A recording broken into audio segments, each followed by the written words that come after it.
All right. Here we go. First clap of the new year on 3. Hope for the best. 1, 2, 3. What's up, everybody? Welcome to this episode of True Crime and Cocktails. We're so glad you're here. As always, I am your host, Lauren Ash. And as always, I am joined by my co-hostess with the mostess, Christy Oxborrow. How you feeling? I'm better now that as you were speaking in my head, I was like, oh, just full go into a what's up. And then as soon as it was like, and it's your turn. And then I was like, oh, don't do that. Don't come into the new year like that. I'm better now that I've stopped myself from just full on going into it. I don't know where I'm at. I don't know what month it is. I'm everywhere and nowhere. Because you're everywhere to me. I Shout like out it a Michelle lot. Branch. Who knew? Who knew? It is the first episode of the show of 2022. How about it? Yeah, I think it's exciting. It's exciting to be back. It feels like we've been gone a long time. Yeah. I think that's because our last couple of episodes were not like hard true crime to look into kind of thing. Yes. There wasn't like hard research to do. It was just apparently me just getting wasted. That was the how I apparently end every lunar year. Is that a thing? Lunar year. Wow. New year, new you. New year, new you. I like it. I was gonna say fiscal year, but then chose lunar instead because I felt like it gave a cooler vibe. I have whiskey in my system. I love that. I might have just said calendar year, but that's not the point. Oh, that's not better. The point. That's not the point. Was better than both of the ones that I chose. Well, listen, I right away, I'm just going to get into it. You've already mentioned it. What you drinking over there? Oh, I'm doing a cherry whiskey and Coke. Nice. Because it felt right. Yeah. It felt right. And I've come a long way because there's ice cubes in this. And I know it fucks with sound, but it makes me delighted. So my delight trumped sound. I think that's fair. That's where I'm at. I think that's fair. You do what's right for you. Now, I have got something very interesting going on over here. Now, I know I had teased that I was going to do another dry January, and I was steadfast in that. Not yet. So we're still in the first week. It's so funny. I was chatting to a gal pal, and I was like, "Hey, do you want to go for margaritas this Friday?" And she said, "I thought you're doing dry January." And I said, "You can always start Saturday anyway." Yep. Listen. So I've just finished off a bottle of Prosecco, but there's very little there, and I was like, "Well, that's gonna go in 2 seconds." So then I've also got a full glass of welcoming back to the show, people. Kimmy C, my favorite wine gentleman on the show, Sauvignon Blanc for the win. So that'll be nice. You know, I think part of it is that I know that there are places in the world where people are listening right now who are back in a lockdown situation. And I think that is looming for us here. So I was like, I think this is the last week. And so it's not that I've been choosing to be reckless, but I have been choosing to, I have been on a couple patios. It's very chilly in LA, believe it or not. So I have been in lots of layers on patios because I'm like, you know what? I think by next week we might be in a different story. So just trying to soak up. Your yayas. Getting my yayas out before my yayas are going to be in these 4 walls until further notice. You know what I'm saying? Yeah, I get that. That. We up here in that rectangular like province. Yeah. We were doing so well on numbers that they just stopped talking about them. They stopped posting about them every day. And that felt good because then I just forgot. And it's like you wear a mask wherever you go. You just don't think about it. And then they were like, "Oh yeah, by the way, we had a lot. We had over 700. We had the most we've ever had in this entire thing since March of 2020, we had that today. And I was like, I'm sorry, pardon, we're still doing that. And now my children are slated to go back to school tomorrow morning. Yikes. We are the only province in the entire country sending children back to school. And I know, do I want to deal with homeschooling and stuff? I don't have the time. So no. But and dealing with like setting up Zooms and making sure they're doing the homework. Oh, no, thank you. Is it better than the alternative? Yeah, it is. The beautiful thing, maybe it's karma, maybe it's just the universe being like, you think it's bad now. The temperature is so cold that there is a good likelihood that the school buses will not be running tomorrow, which means we need to drive our children to and from school. Our oldest, bless his heart, and congrats to him. He does not listen to this. He got his license since we last were together. Gotta go. And and he has a car, but we have learned the battery seems fine, but something's wrong with the vehicle. I don't know. My husband, bless his heart, is working like mad to figure it out. So my son has had to borrow a car to go to work because he's been stranded at work twice with a vehicle not starting on him. And so it was the concern of go to school and then a vehicle not starting at the end of the day. And it has quickly turned into, well, I thought this is my son speaking. He's like, well, I thought just in case I should have a backup plan. So I'm just going to go to school. I'm going to have friends drive me to school so that so there's no problem with the car. And I was like, that is great thinking. Who's driving you home? Well, the thing is, Ma, that's where it starts. The thing is, Ma, and that's when I know, shit, he's asking for a ride. Yep. And I know that people are like, how cold can it be? Oh, I should have done the calculations because I know it's different in Celsius versus Fahrenheit. It is, with the wind chill, we have been hitting like minus 50 Celsius. I think that there's a point in which it actually evens out, believe it or not. Right. I'm doing it right now. Of course you are. It's actually minus 58 Fahrenheit. It actually has gone the other way. So for context, dear listeners, minus 58 Fahrenheit, minus 50 Celsius. Mm-hmm.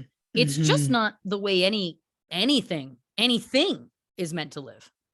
No, it is unbearable. Yeah. And because they're working on my son's car, trying to figure out what's wrong with it, that means they're putting it in the garage because it's nicer to work in there than it is outside, of course. Yeah. Which means my car, who has become accustomed to a certain lifestyle, got left in the street. And I was like, it's so cold, I'm not going anywhere. And then it's like, joke's on me. I actually have to run out because we need milk. And then the next day it's like, joke's on me again. I guess we need cat litter and cat food. That's fun. So I had to take my car out twice. And then today I was like, I don't have to go anywhere. It's beautiful. And my husband's like, I'm going to go start your car because I've decided I'm putting mine in the street. I'm finally putting yours back in the garage. You take yours out more often. It's not fair to you. I'll put yours back in. My car wouldn't start. So that's where we're at. It took him all day and like plugging it in and battery booster and all of that to finally, like this evening, get my car started enough that we could limp it to the garage just to let it have its time, because we're going to need it in the morning because school buses will not run anything minus 40 and below. And it's supposed to be minus 45 tomorrow morning. So there's a reason I moved to California, everybody. Yep. There's a reason why. And I don't complain when I'm on a patio and I'm in multiple layers. It's not a problem. It's not a problem. Happy to. Well, listen, I'm glad that we're together. I'm glad that, again, we're getting some yayas out. And I know that a lot of people, it's a very stressful time again. So we're glad that you're here with us. Come with us. It's going to be a romp, much like the Glee Curse. If you haven't checked it out, give it a listen. And if you She's don't one get, for one. thank you. If you don't get that joke, it's a callback. All right. So before we get into this episode, I Yeah. do have to just give a quick mention. So we talked about resolutions Yeah. on the New Year's Countdown and Cocktails episode of the show. Yeah. And I made one since that I did not make on the show. And I think that I would like to address it very quickly. And then I want to check in about yours as well very quickly. But I out of nowhere, and I don't know what precipitated this, I just decided, kind of apropos of nothing, I'm a thrifty gal. Yeah. Always have been, real saver of money and whatnots. Still drive a 2013 car that's very beat up. Anyway, I only give that as an example of, I'm not somebody who says they're thrifty and then it's like, are you thrifty? But I just decided, I was like, you know what? I am going to overhaul my wardrobe because I deserve to. And why shouldn't I? Yes. Oh, And I like that.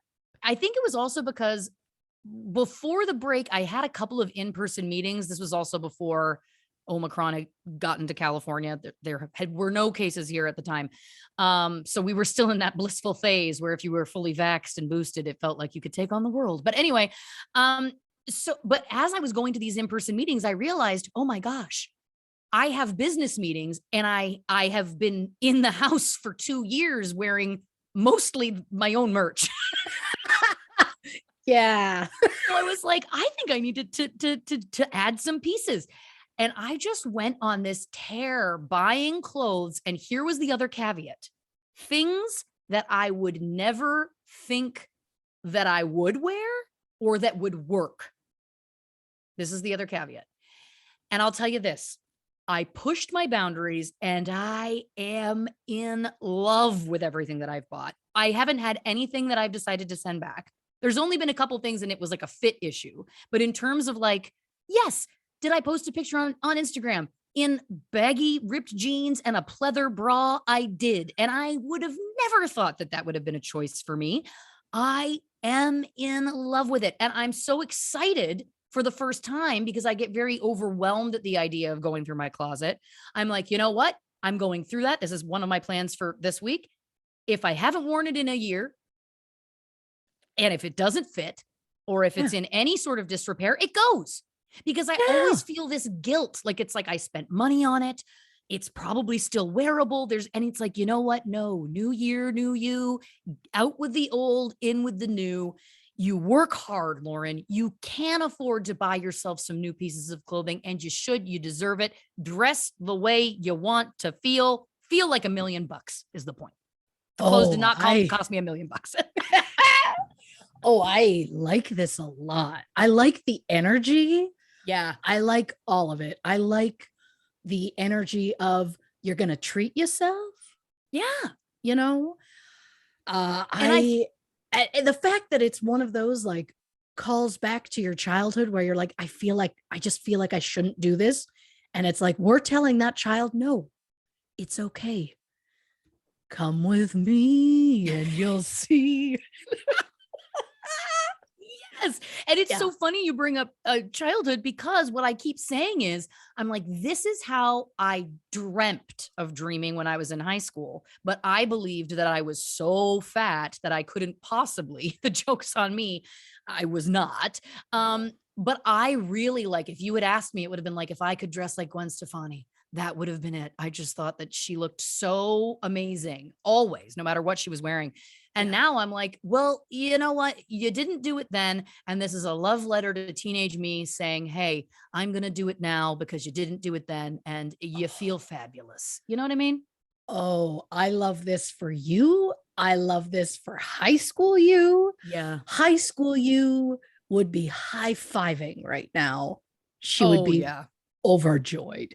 And she probably would have some food stuck in her braces. Yeah, she was sweet. But listen, that's my update. I'm very excited about it. Now I know that you've also made a big change since New Year's. Yes, I have. Oh God, even talking about it makes me sweat. I know.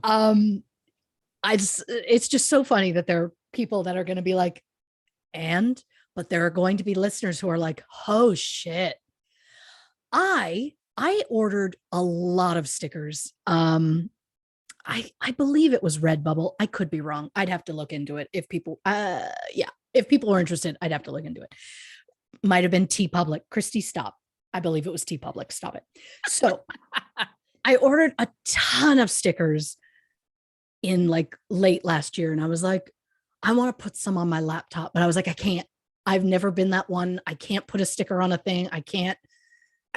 It just doesn't feel right. Because what if I hate putting it there?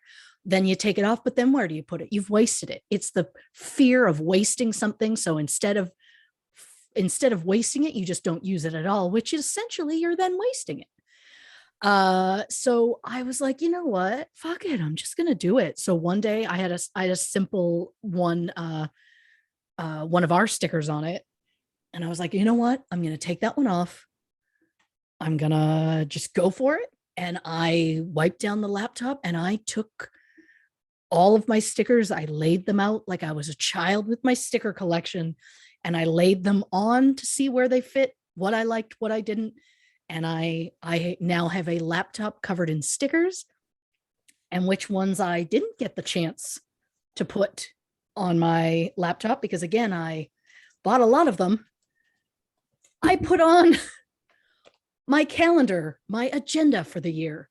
So Cute. I've just decided this is who I am, because I've decided this calendar is very helpful to me and I use it every day. It helps me remember, what I'm supposed to do, both home and work. And so that's where I've gone. I'm glad that we didn't ask how I've done about the New Year's resolution I set, because I haven't done it yet. I will.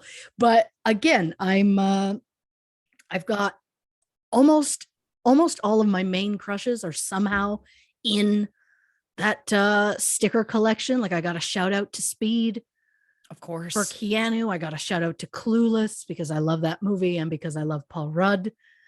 I've got a Dave Grohl dressed as Thor, which feels like a 2-in-1. I love that. I got a Jack Black in there. I've got one like a shout out to Overboard Kurt Russell. Oh, that one gosh. specifically is for the Blanche list, because I don't know if he's on there or not. I don't believe he Should be. like there's a shout out to Friends, Matt LeBlanc. Like there's just a shout out to so many things that I love.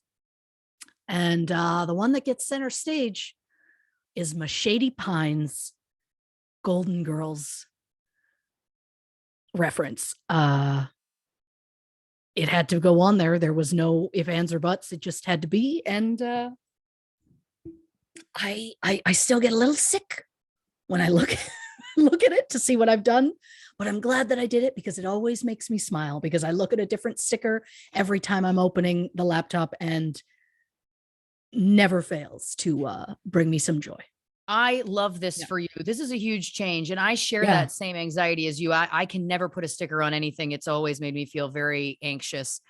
We've talked about this on the show before. So I think that's huge growth. I think it's very exciting. And I love that this is how you're grabbing the new year by the throat and saying, I am here. That got away from me. But listen, listen, we would be remiss if we didn't address this. Nice. Thank you.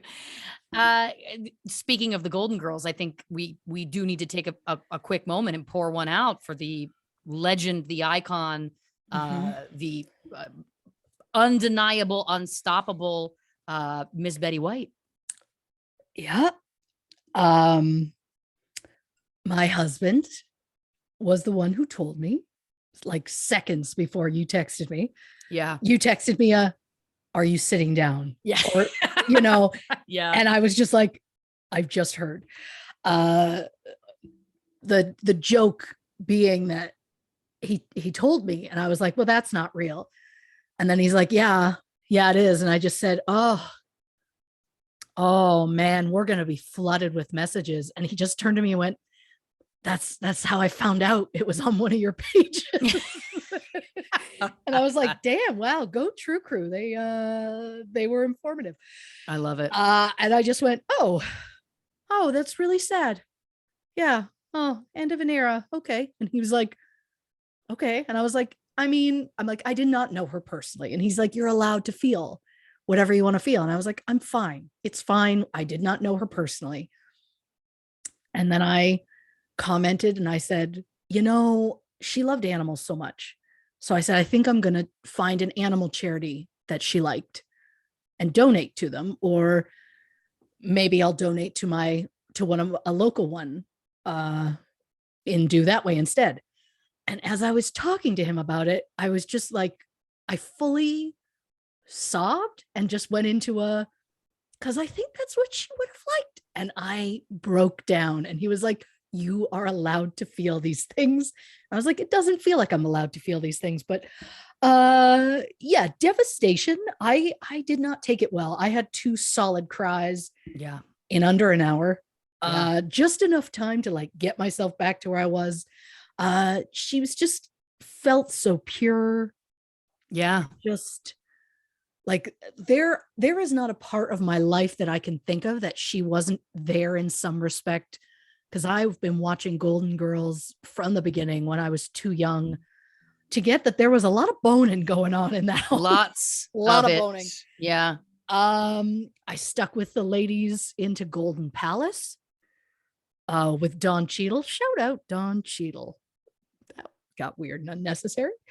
I mean, we've got like Lake Placid, which is one of my favorite Betty White quotes. Oh God, what is it? It's like, if I had a dick, this is the moment where I'd tell you to suck it. Which is one of my favorite things she's ever said. She played Mrs. Claus in a cartoon short, and I could not have been more. I felt like no one embodies who I feel Mrs. Claus is like Betty White. Like that was just perfect for me. Oh God, Hot in Cleveland I got into, The Proposal. Like, come on. Like she was just always there. Yeah. Always killing it. Boston Legal. Like I could go on forever. She was an icon, and not just, not just for acting and like her longevity and just how fucking smart and funny and talented. Also like her love of animals. Her in, I think it was like the 50s, giving an African-American dancer a shot and somebody saying, oh, he doesn't get any more screen time. And her going, yeah, he does. And she gave him more just in spite, which I respect that. She divorced a man because he didn't support her career. Yeah. I mean, how do you not completely love and respect someone like that, Oh God. I mean, trailblazer, truly. I mean, for myself, speaking as a woman who is, devoted her life to a career in comedy and, comedic television specifically. Yeah, I mean, she paved the way, and I feel like I always get very emotional about the people who come before us that change things so that they can, so that then the next people who come have an easier go, and then those people do things to make the next that kind of whole thing. I think is a very powerful kind of concept and makes me very emotional, obviously. And I think that like listening to her talk too about how, at the time that she was a producer when she was very, young and starting in TV, which was unheard of for a woman to be a producer on a TV show. Right. And she also talked about to get to be the comedic part. And I thought that's such an interesting thing to point out too, because she was kind of the beginning of that. Her and Lucy were kind of the beginning of these women who were like super smart, super funny. Were like, I'm going to produce this because why wouldn't I? And they did. And it really did. She is one of the people that really did change the game for women in television, for women in comedy. So yeah, what an amazing legacy.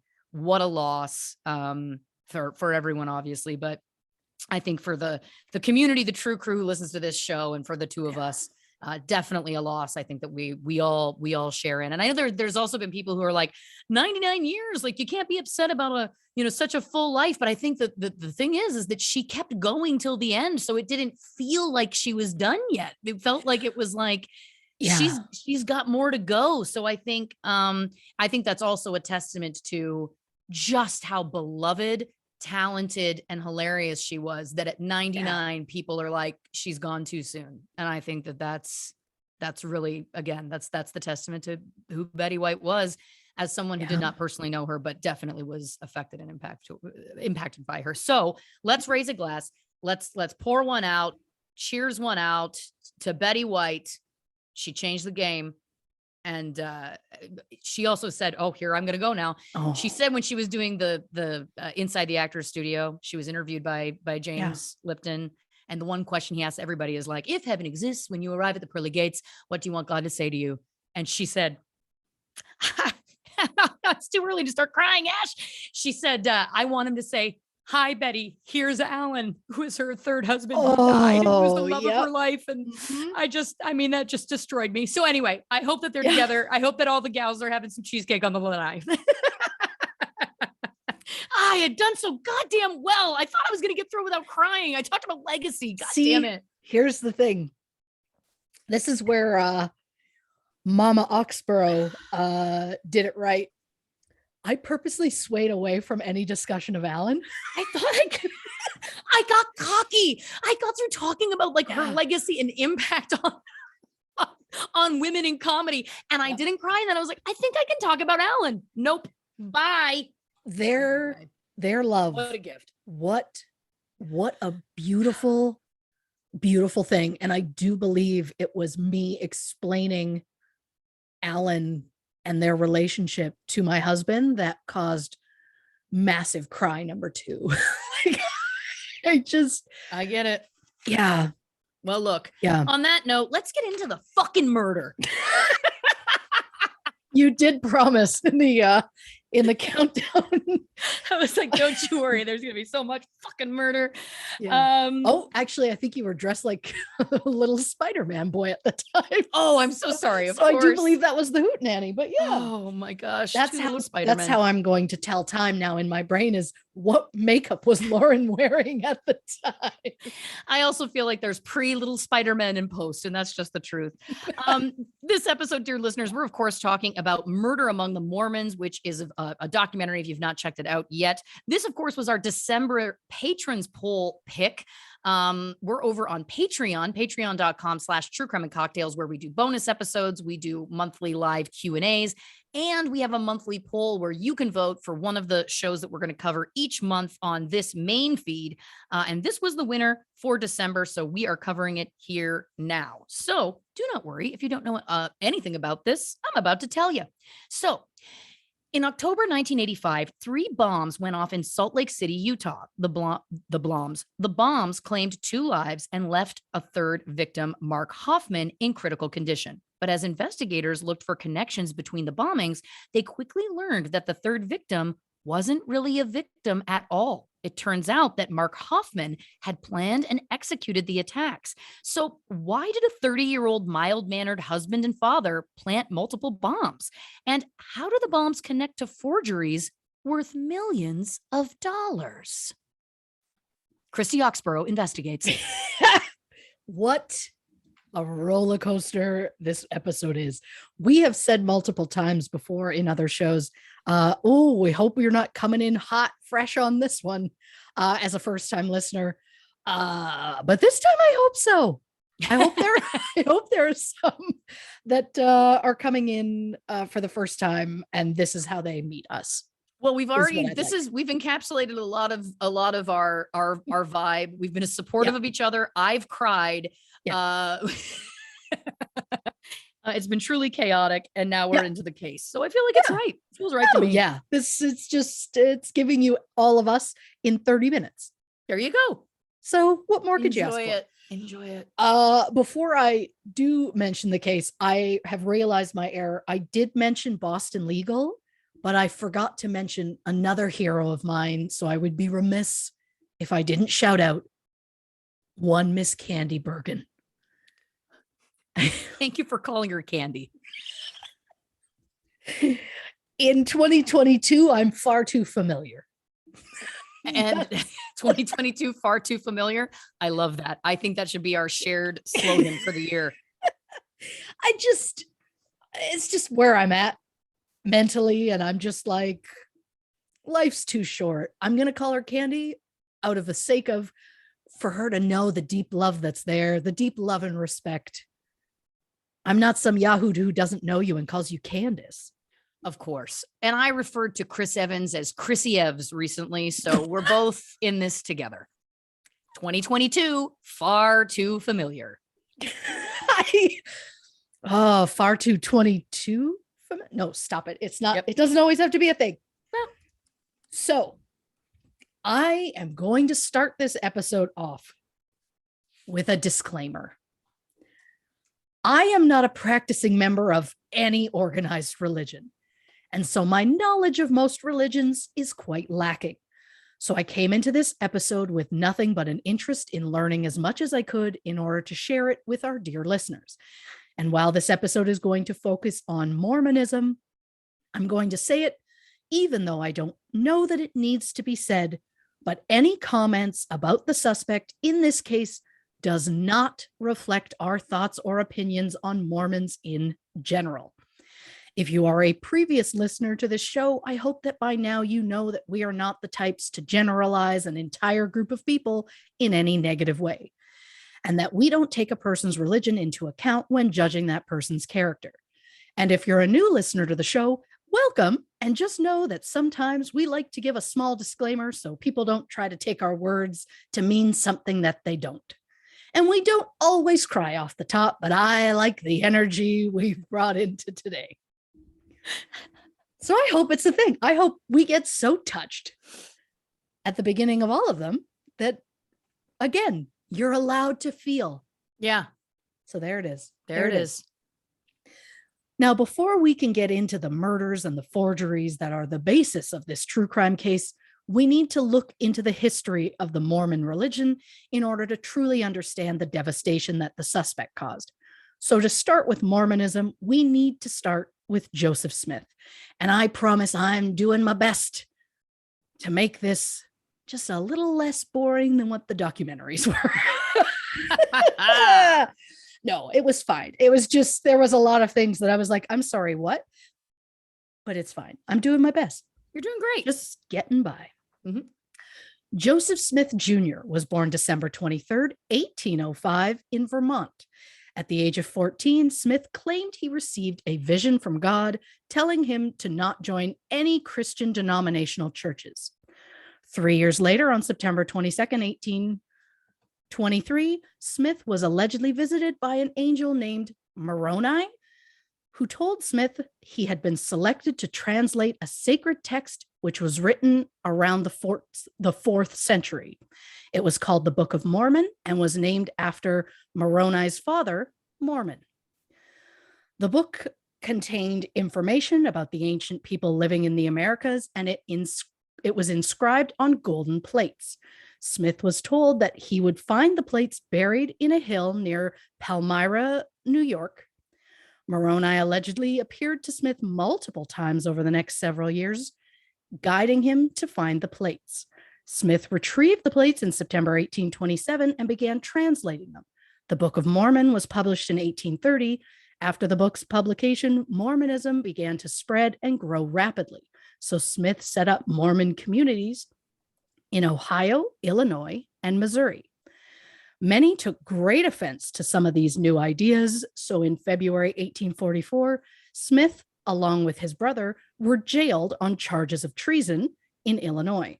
During their incarceration, both brothers were killed by an anti-Mormon mob in June 1844. After Smith's death, Brigham Young became his successor. Young first joined the Mormons at the age of 32 after the death of his first wife in 1833. 2 years later, he was ordained as one of the original members of the church governing body known as the Quorum of the 12 Apostles. And 4 years after that, he became the Quorum's president. Brigham Young's side note. In the early years of Mormonism, it was custom for men to enter into plural marriages. And while Young resisted this custom at first, he later came to see it as his duty. And one might say he embraced it. He would go on to have 55 wives. Jesus. 55. He would also have a total of 56 children. Wow. Yeah. In 1846, Young migrated about 16,000 Mormons from Illinois to Utah, which is roughly 1,300 miles or 2,200 kilometers. The group initially tried to settle in New York, but after receiving harassment and violence from many of the locals, the group moved on to Missouri before once again leaving due to threats from the local residents. The group officially settled in the Salt Lake region, and Brigham Young founded Salt Lake City. In 1848, Young was selected as the church's president, and in 1850, he was appointed governor of Utah. But in 1858, he had to step down after President James Buchanan declared Utah to be in a state of rebellion. The Mormon Church came to be known as the Church of Jesus Christ of Latter-day Saints, or LDS for short. And according to Wikipedia, as of December 2020, the LDS Church has over 31,000 congregations worldwide with just over 16.6 million memberships. The headquarters for the LDS remains in Salt Lake City, Utah. And now that we've very briefly covered the early history of the LDS, let's get right into the crimes that brought us all here today. Yes. Around 6:45 a.m. on October 15th, 1985, Hal Passy and his son Bruce were riding in the elevator of the Judge Building in North Salt Lake City. Also in the elevator was a white male wearing a Kelly green Letterman type jacket with brown leather sleeves, blue jeans, and tennis shoes. The man was carrying a brown paper package that was addressed to Stephen Christensen. 1.5 hours later, at 8:15 a.m., a bomb went off on the 6th floor of the Judge Building. A secretary in the office took shrapnel in one of her legs, but Stephen Christensen was killed in the blast. The bomb tore a massive hole in Stephen's chest and lodged a nail in his brain. Oh my God. Stephen Fred Christensen was born January 9th, 1954 in Salt Lake City. He was one of 8 siblings. Stephen's father, Fred Christensen, founded a men's clothing store in the 1960s called Mr. Max.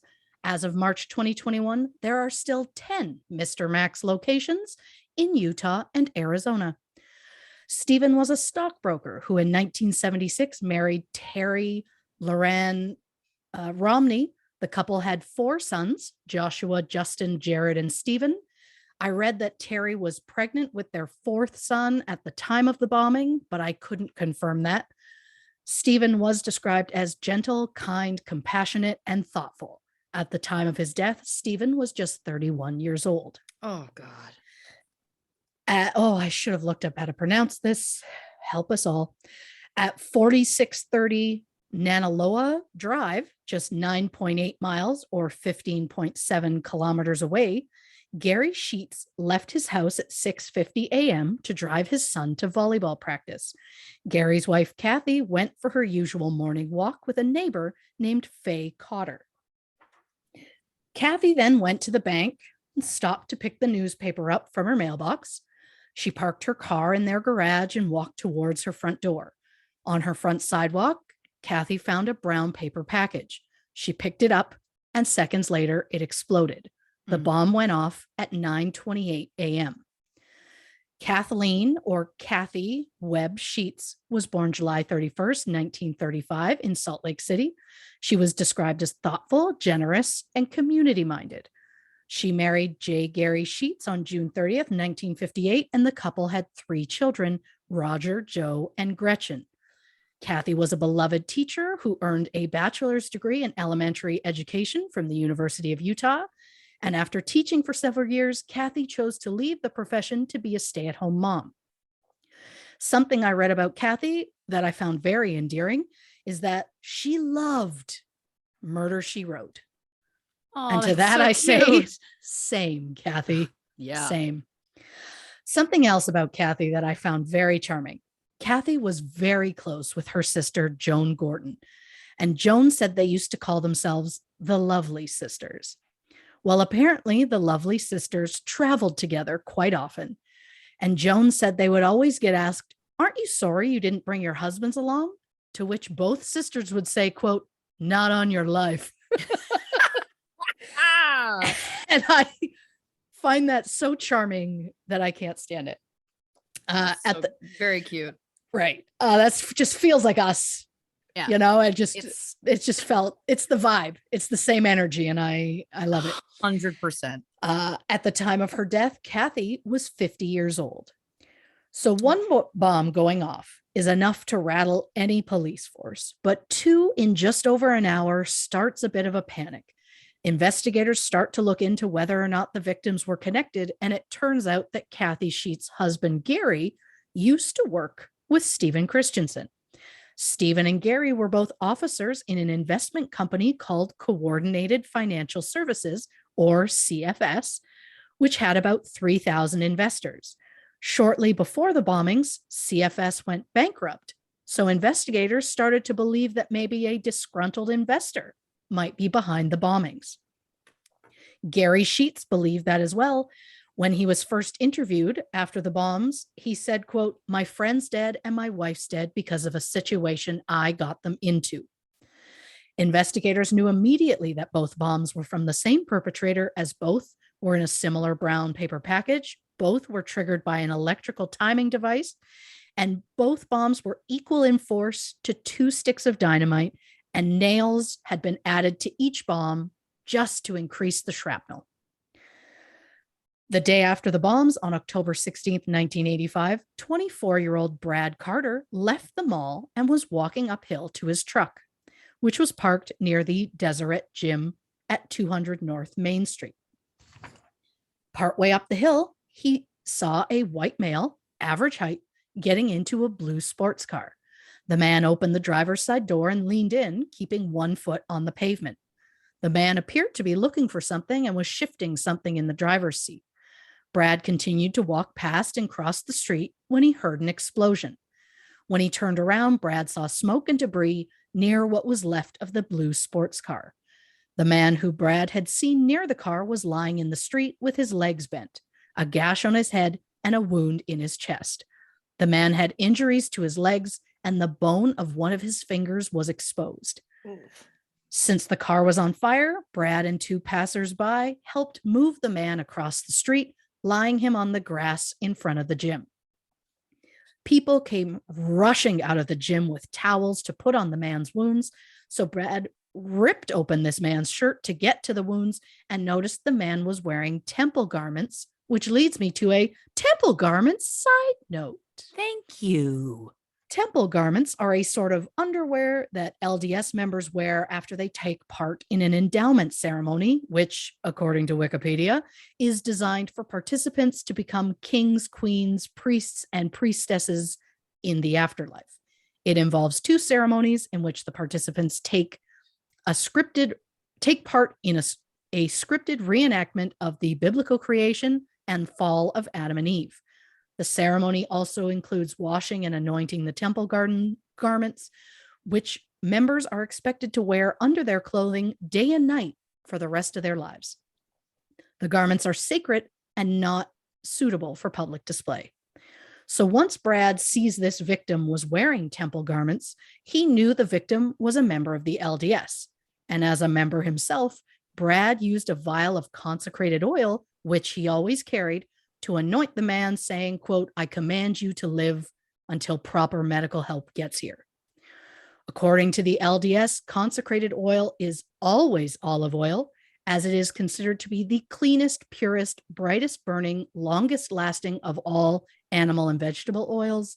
It is used to anoint the sick or afflicted. And I guess that was a silent side note.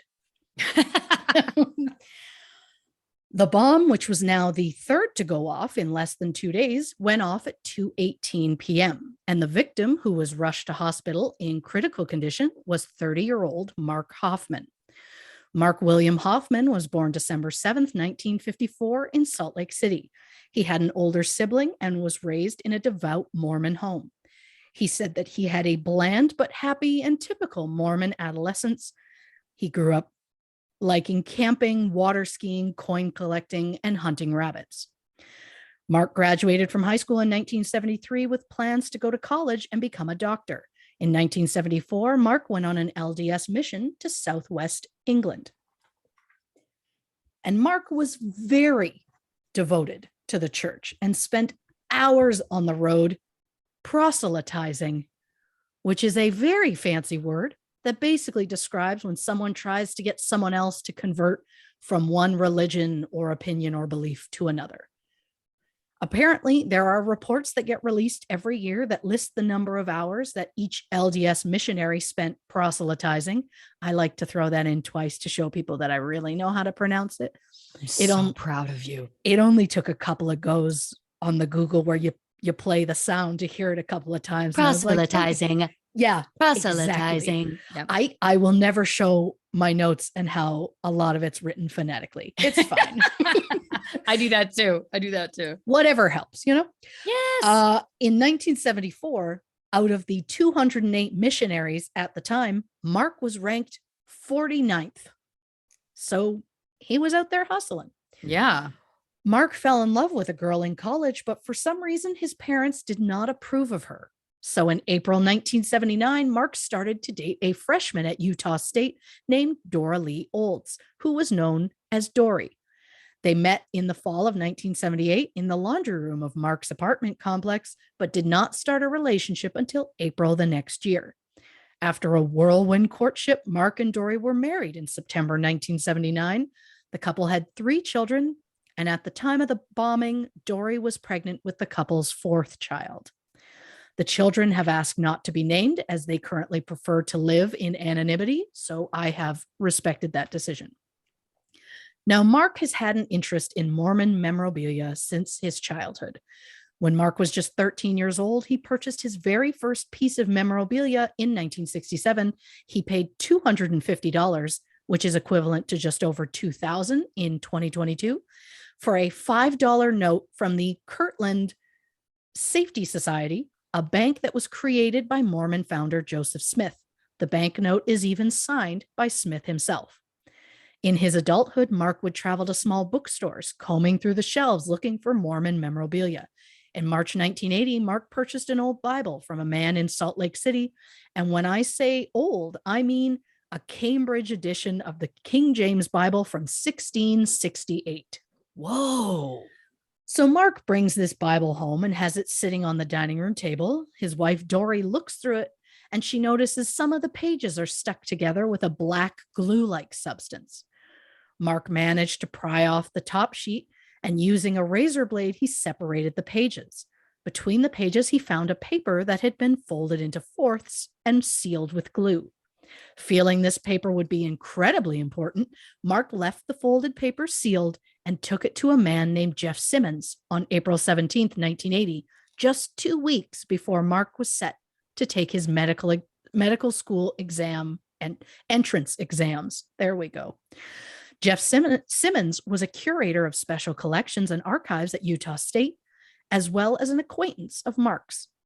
Jeff carefully opened the paper to reveal what appeared to be a transcript from Professor Charles Anton at Columbia University. Historical side note. Yes. So when LDS founder Joseph Smith first needed to get the word out about the new religion, he knew the way to do that was get as many copies of the Book of Mormon out into the world as possible. Unfortunately, Smith didn't have any money. Enter a farmer named Martin Harris.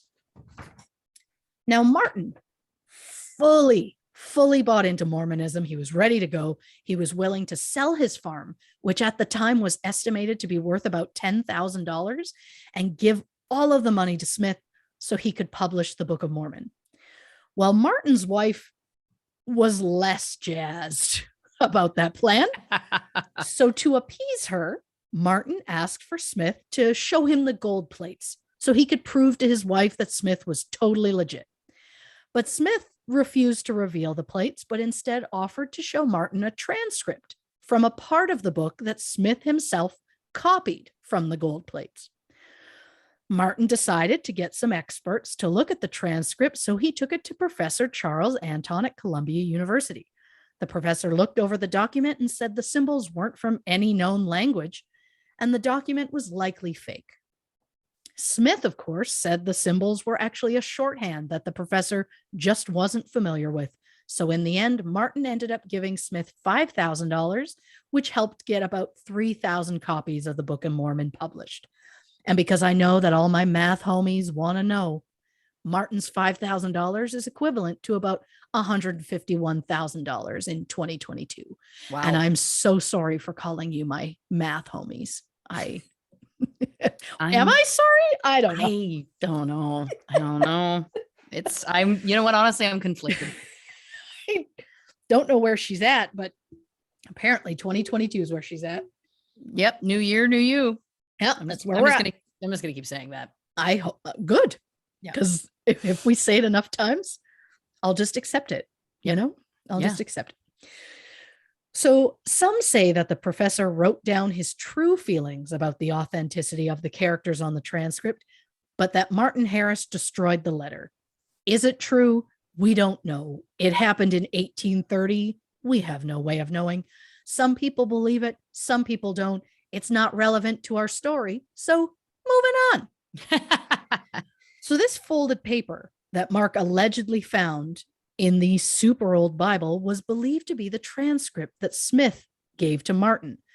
Now, since no copy or image of this document has ever been seen before, Jeff Simmons compared the document to a book that had described the transcript, and the document in his hands seemed to match every detail perfectly.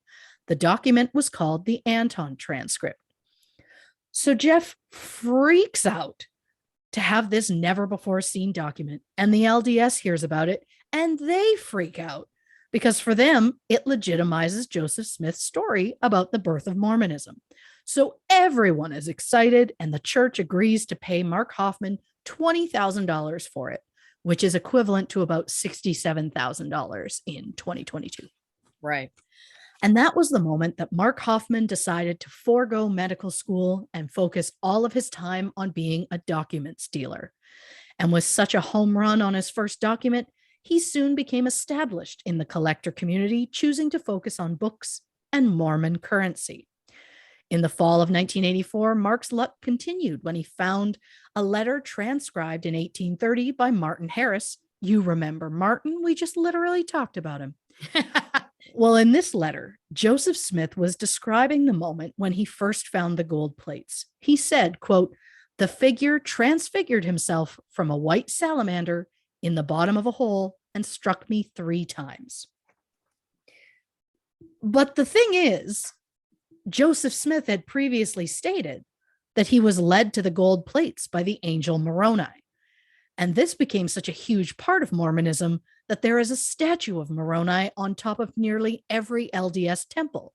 So the idea that it wasn't Moroni, but rather a salamander, completely undermines some of the major tenets of the Mormon faith. This document, which came to be known as the White Salamander Letter, was something that Mark Hoffman knew would embarrass the LDS Church. It was first offered to Don Schmidt, the LDS Church chief archivist, in exchange for a $10 Mormon gold piece, which were privately issued tokens used between 1848 and 1860. Then he changed the offer and instead said he would trade the Salamander Letter for a copy of the Book of Commandments, which is the earliest published book to contain the revelations of Joseph Smith. Schmidt rejected the offer. Mark eventually sold the letter to stockbroker Stephen Christensen for $40,000. Christensen planned to have the letter authenticated and then donate to the LDS Church. Interesting. So now we have some background on Mark Hoffman and his uncanny ability to find super rare documents from Mormon history. Let's head back to the bombings in 1985. Mark gets seriously hurt after a bomb goes off in his car, a Toyota MR2. I don't think that's important. It's a fact that I learned, so it's a fact you all have to learn, like it or not. I appreciate it. That's how this works. There we go. He's taken to a nearby hospital in critical condition. As investigators are looking for a connection, they learn that on the morning the first 2 bombs went off, Mark was supposed to have a meeting with Stephen Christensen. so that they were very interested in interviewing Mark Hoffman. And thankfully, Mark's condition begins to improve, and he was finally able to speak with police. At this point, Mark was known as a respected dealer in rare books and documents, particularly ones relating to Mormon history. Mark told police, quote, "I was going to sell some documents to an attorney here in town. The documents I intended to sell were in my car when it exploded." Mark also told the police prior to the explosion, he had noticed a brown pickup truck following him. Mark was able to describe the truck in great detail, including that it was a full-size brown pickup with some damage to the right front bumper. He didn't get the entire license plate number, but said that it started with a TW and there were also 2 3s in it. Mark said the driver of the truck was a white male, about 35 to 40, wearing a white shirt. Investigators look into Mark's story, but can't find any leads. So Mark is released from the hospital, and despite his injuries, ends up making a full recovery. But investigators were determined to figure out who was responsible for 2 murders and an attempted murder. So now that 3 members of the LDS are involved, investigators wonder if that is somehow a connection. So they approach members of the LDS and tell them about the man that Hal and Bruce Passy had seen in the elevator shortly before the first bomb went off. A Mormon historian named Ed Ashman said that he knew a man that fit that physical description, and the man even had a Kelly Green Letterman jacket. The man in question was the 3rd victim, Mark Hoffman. Oh boy. Yeah. Yeah. Mark Hoffman. I know. Oh, this is, I mean, I know that we're only, we've only just begun, but I feel like there's just so many interesting twists and turns with this guy. It's fascinating to me. The audacity.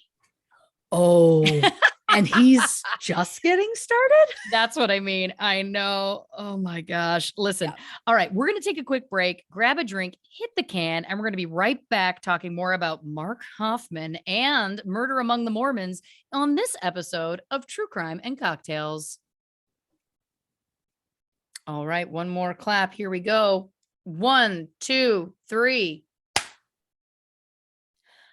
Welcome back to this episode of True Crime and Cocktails. Boy, my voice got really high on that welcome. We're, of course, talking about Murder Among the Mormons. Before the break, we were talking about the audacity of this man, Mark Hoffman. And Christy did remind me that we're just getting started. So what comes next? Well, brace yourselves, because you're not going to like him. Yeah. I mean, I think we always go into them knowing we're not going to like him. Yeah. So investigators have just discovered that the 3rd bombing victim might actually be the bomber himself. In fact, Hoffman was already on their radar as a suspect when they first interviewed him at the hospital. His dad, Bill Hoffman, frankly asked Mark if he had committed the crimes. Bill said that if he did, Mark should turn himself in and ask for the death penalty because, quote, "That's the only way your soul can be saved." Whoa. Mark insisted he was innocent. So Bill mortgaged his house to help pay for his son's legal fees. Yep.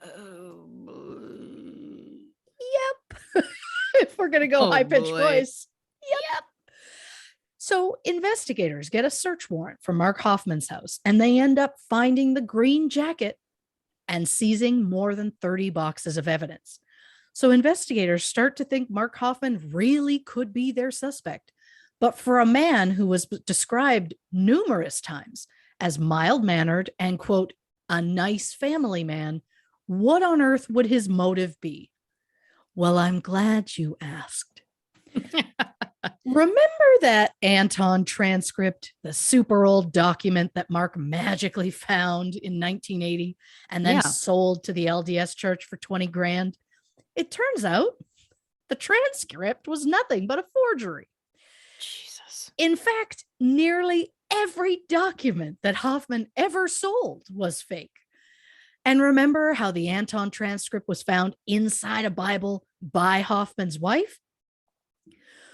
Well, since Hoffman's the one who planted it there, he made his wife an unknowing accomplice by having her discover the document. But if you ask Hoffman, he says, quote, I didn't feel like I was using her. So she didn't know that it was. She did not know. Oh, he God. fully set her up so he could be like, my wife found this. And she would be like, she Wow. could give the story of how she magically found this, because it's a lot sketchier when you're like, I totally found this. So yeah. I Wow. also I'm sure people have noticed, but I would like to point out, when we thought he was just a victim, I referred to him as Mark. For the rest of this, that fucker is Hoffman. Thank you for that delineation. I love that. Not too familiar anymore. Yes. Yes. I don't know what's wrong with me, but that's Nothing. That's absolutely where we're at. nothing. That's where we're at. So, not everything that Hoffman sold in his career as a documents dealer was fake. He did, in fact, buy and sell genuine documents, but it turns out that he only did that to cover the fact that Hoffman had an incredible skill at making forgeries. Now, when I first heard this story, I was immediately skeptical that one man claimed to find multiple never before seen documents. And it made me wonder how no one could possibly question the legitimacy of this man's product. But Hoffman's forgeries were so good that he fooled countless experts. That is, until George Throckmorton. Now, George is a forensic documents examiner, and if I may add, a fucking badass. In the documentary, he said that if someone brings him a document and they are adamant that it's authentic, he will do everything in his power to prove otherwise. And same goes for if they bring a document that they believe is fake. He will bust his ass to prove that it's not. And honestly, there is something about the attitude that is almost like doing something out of spite that I really respond to. I always respond to that. Yeah. Not to mention, at the time of Hoffman's case, George was never asked to help with the case. He just started doing his own research about it because it raised some red flags for him. It wasn't until he was approached by a professor of church history that he officially got involved in the case. When the White Salamander letter first came out, George ripped apart the supposed expert who authenticated it. East Coast document dealer Kenneth Rendell said he believed the letter was real because, quote, the letter was examined under ultraviolet light and the ink fluoresced in accordance with other inks of this period. But then George pointed out ink doesn't fluoresce, it luminesces. And not only that, you're supposed to use infrared light, not ultraviolet. And if that isn't bad enough, George says the ink from that time period should never luminesce or fluoresce. So then it just seems that Mark Hoffman got incredibly lucky based on the supposed experts that were chosen to authenticate his work. George worked closely with a second document examiner named William Flynn to examine the Salamander letter for themselves. And after 110 hours of examination, George noticed some of the letters had cracks in the ink. And when they went back through all the documents that Hoffman had handled, cracked ink came up time and time again. So it was official. The White Salamander letter was fake. George Throckmorton spent 16 months going over more than 600 documents in the Hoffman case. So if the White Salamander letter was fake, then it's likely other documents were forgeries too, right? Well, months after supposedly discovering the Anton transcript, Hoffman's luck seemed to continue. In February 1981, he found another important document in LDS history, which brings us to another historical side note. Yes. As you may recall, Joseph Smith was the founder of Mormonism. Now, when Smith was murdered in 1844, his chief lieutenant, Brigham Young, took over. However, at the time of Smith's death, he had a son, Joseph Smith III, that some believe should have been Smith's successor. But at the time, Smith's son was only 11 years old. So Brigham Young took over the LDS leadership, moved thousands of members to Utah, while Smith's widow and son stayed in Missouri. Now, they remained in the Mormon faith. However, they refused to recognize polygamy or plural marriage, as Mormons prefer to call it, and they had no temple. This new church came to be called the Reorganized Church of Jesus Christ of Latter-day Saints, or RLDS, and was considered smaller than the LDS Church. While the LDS went on to become quite wealthy with millions of members, the RLDS has about 200,000 members. But smaller or not, the RLDS believed that Smith's son was the real successor and that they were the true church. Well, this new document found by Mark Hoffman was a cover letter written by Thomas Bullock in January 1865. In the letter, Bullock accused Brigham Young of destroying letters that Joseph Smith had written, in which he designated his son as successor.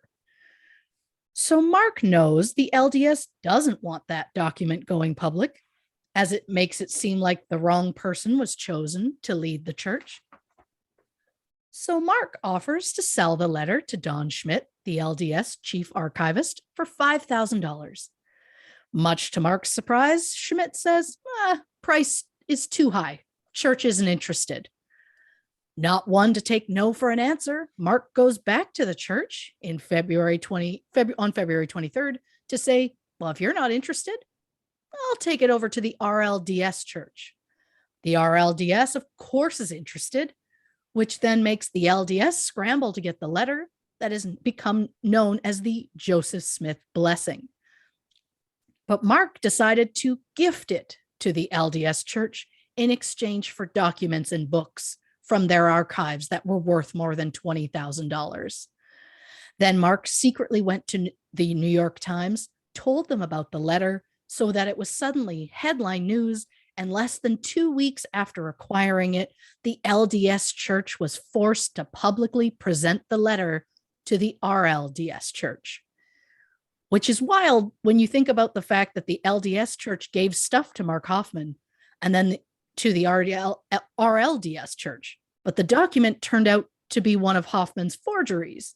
So in the end, Hoffman was the only one to benefit from this entire transaction. And Hoffman's forgeries do not stop there. In September 1984, Hoffman told a friend named Shannon Flynn that he was looking at buying a letter signed by Betsy Ross in 1807. Betsy Ross, of course, was an American upholsterer who is credited with creating the first American flag. In 1984, it seemed as though Hoffman had stumbled upon the only Betsy Ross signed letter ever to be found. Shannon couldn't believe Hoffman's good luck, and he immediately contacted Wilford Carden, who served as the president of Shannon's Mormon mission to Brazil in 1978. So Carden gets super excited about the idea of this Betsy Ross letter and agrees to go in with Shannon and Hoffman to buy it. The letter was priced at $18,000. So each man agreed to put in $6,000. Oh, but Hoffman didn't have the money. So Carden agreed to cover Hoffman's portion and gave Hoffman a check for $12,000. It seemed like a great deal, especially because Hoffman said he found a guaranteed buyer and the three men would split the money that they made. Spoiler alert, they didn't. In the mid-1980s, Hoffman had another unbelievable find. He found what some believe to be the first new Emily Dickinson poem discovered since 1955. The two-stanza poem was allegedly written in the early 1870s, written on plain blue-lined paper embossed with the mark of a paper company that Dickinson was known to use. Hoffman sold it to a collector who later took it to Sotheby's auction in June 1997, where the poem sold for $24,150. It was purchased by Dickinson's hometown library using donations to the library and the Emily Dickinson International Society. But of course, it turned out that not only had Hoffman forged the poem, but he was the actual poem's author. So yeah, couldn't just find a poem and write it and then be like, oh, that's totally what that is. He made the poem himself. The vice president of Sotheby's said, quote, "It's an extraordinarily good forgery. The correct paper for the period, the correct writing instrument for the period, the literary tone was quite good, and the imitation of the writing."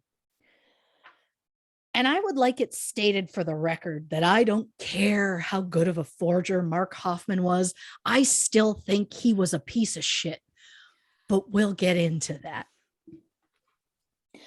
So continuing on with one of Hoffman's most notable forgeries, Oath of a Freeman.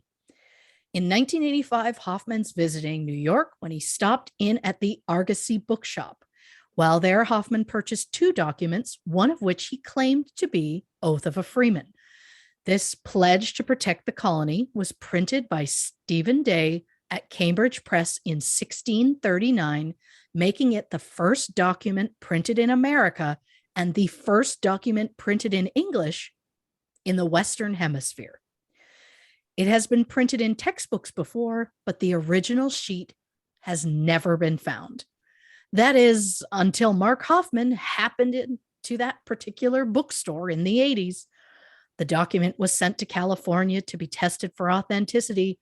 And when the document passed the test and appeared to be legit, Hoffman teamed up with antique bookseller Justin Schiller, and the pair planned to sell the document and split the profits 50-50. In the end, the document never sold. But at the time of the bombings, Hoffman and Schiller were in the process of attempting to sell the oath to the Library of Congress for $1.5 million. But as we know now, Hoffman's super rare find was nothing but an impressive forgery. Hoffman later on said that he took great pains to ensure that the ink would be similar to 17th century printing, as he knew that a document of this importance would be highly scrutinized. He said, quote, "I obtained some paper from the same time period from the Brigham Young University Library. That paper I burned in an apparatus to make black carbon.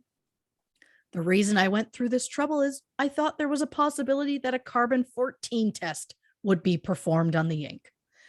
And while Hoffman put in considerable thought in making the document appear authentic, he made one major mistake. In the 30-plus boxes that the investigators had seized with the search warrant, they found an invoice from an engraving shop written out to a man named Mike Hansen.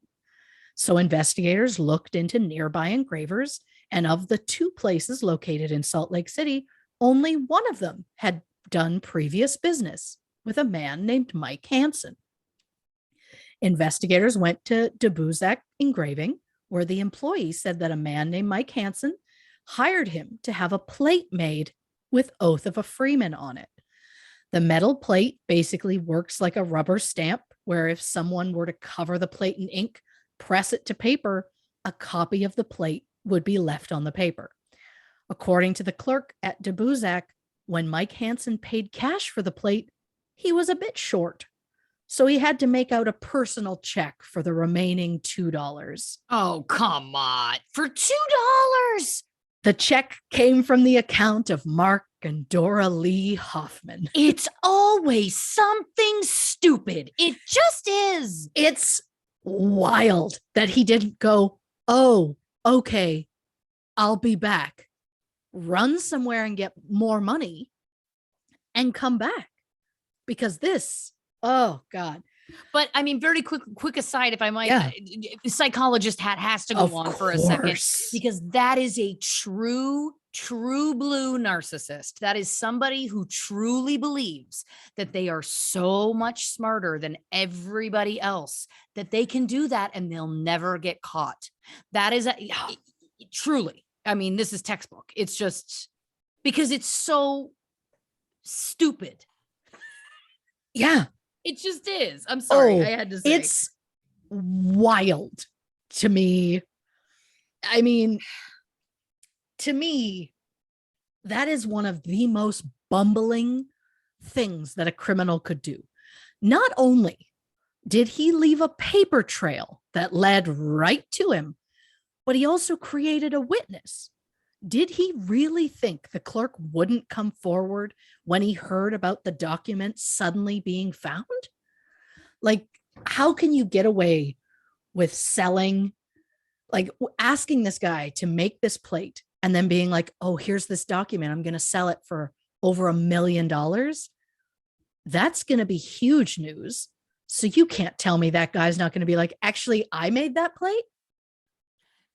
But he's so entrenched in his own mental disorder, in my opinion. And I am not speaking, I'm not generalizing. I'm talking about this person, and I am speculating. I'm not an expert, but to me, he at that point had so many successes.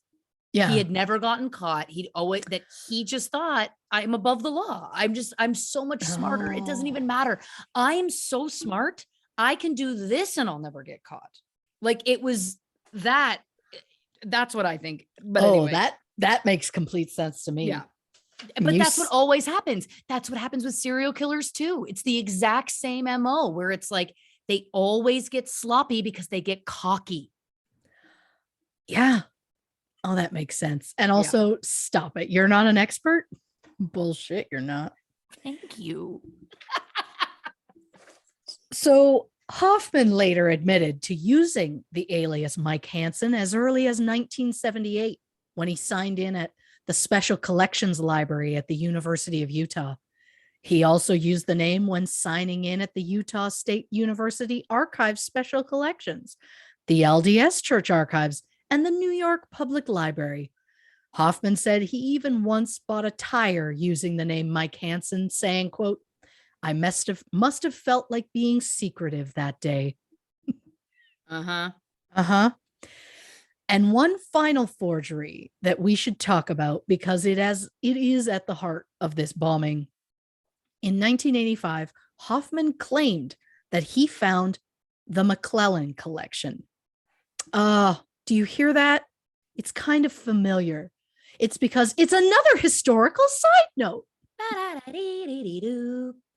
I don't know why I've decided to do musical things for everyone today. I never do that, but that's where we're at. It's the energy. New year, new you. Thank you. It's where we're at. It's where we're at.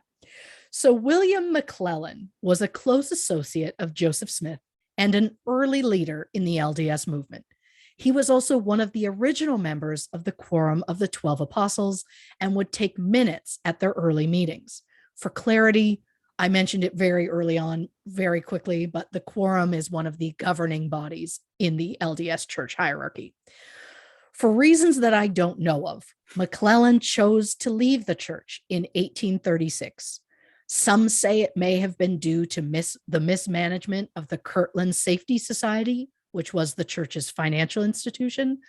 But regardless as to his reason, McClellan was excommunicated in May 1838 and ended up becoming one of the church's biggest critics.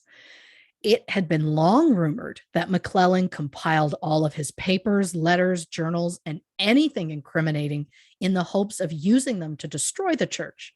Not a piece of the collection has ever turned up.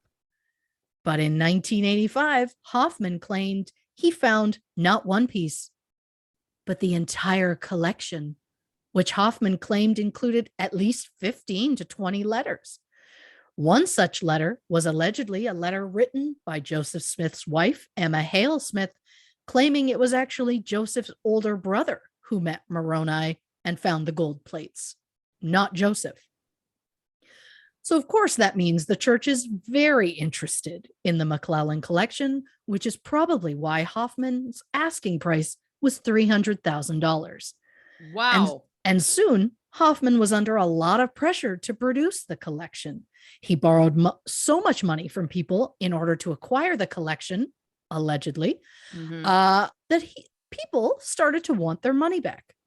On the morning that the first bombs went off, Hoffman was supposed to meet with Stephen Christensen and retrieve the McClellan collection from a safe deposit box, which Hoffman knew was actually empty. Hoffman had previously shown Christensen a piece of papyrus, which is basically like a really thick paper, that Hoffman claimed was from the McClellan collection. Christensen was even considering buying this priceless papyrus paper.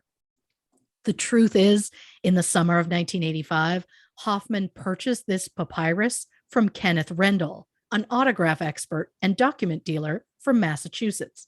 And Rendell was planning on going to a trip to Salt Lake City to meet with Christensen at the end of October. So Hoffman knew the moment that Rendell showed up, Hoffman wouldn't be able to claim the papyrus was from the McClellan collection because Rendell is the one who originally sold it to him.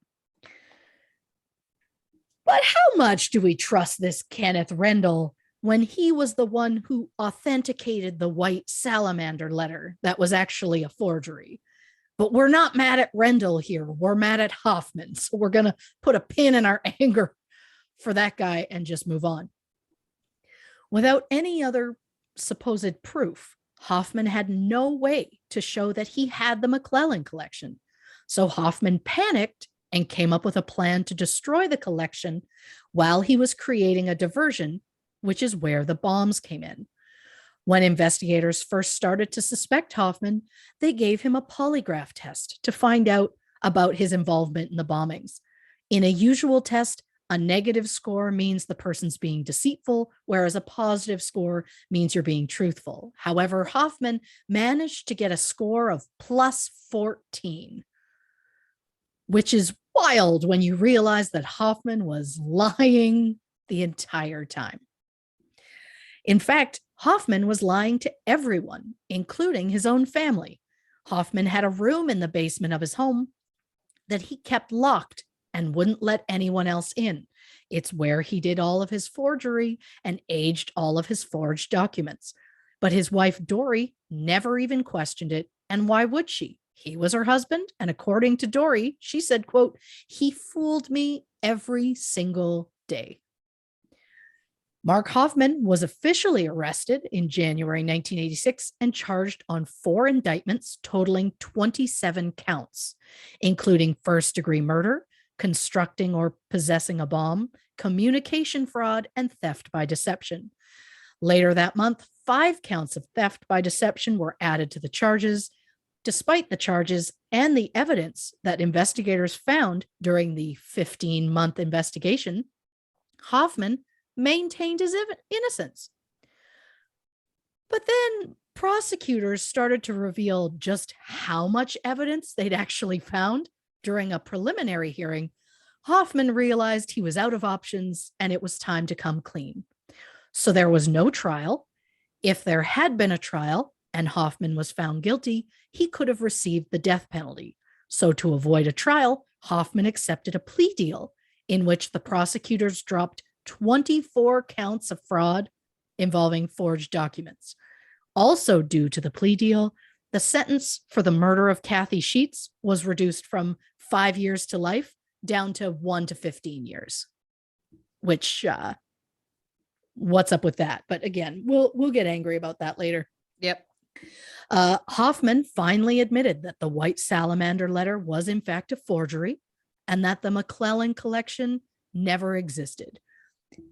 I love that I'm literally putting my finger on the paper so I remember where I was, but what angers me, and I feel the need to say it now before I forget, is that not only was he trying to fool all these people to make money off people, whatever, my biggest anger is that he specifically kept choosing documents that would embarrass the church in some way and that would make people doubt their faith and that kind of thing. And it's like, what are you getting from that, man? Like, I bet. I have some theories. Mm-hmm. I bet you do. It's no, because it is fascinating. As somebody who grew up in this, who is very devout, it is fascinating. But Yeah. Oh, I can't I wait. have some theories. Yep. I can't wait. So January 7th, 1987, Mark Hoffman pleaded guilty to 2 counts of second-degree murder and 2 counts of theft by deception.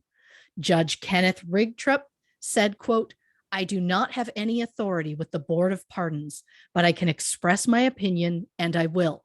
Mr. Hoffman, it is my personal opinion that you should spend the rest of your natural life at a Utah state prison. Wow. Yeah. The judge sentenced Mark Hoffman to 5 years to life for the murder of Stephen Christensen, 1 to 15 years for each count of fraud, and an additional 1 to 15 years for the murder of Kathy Sheets. On January 24th, 1987, Hoffman entered the maximum security cell block of Utah State Prison.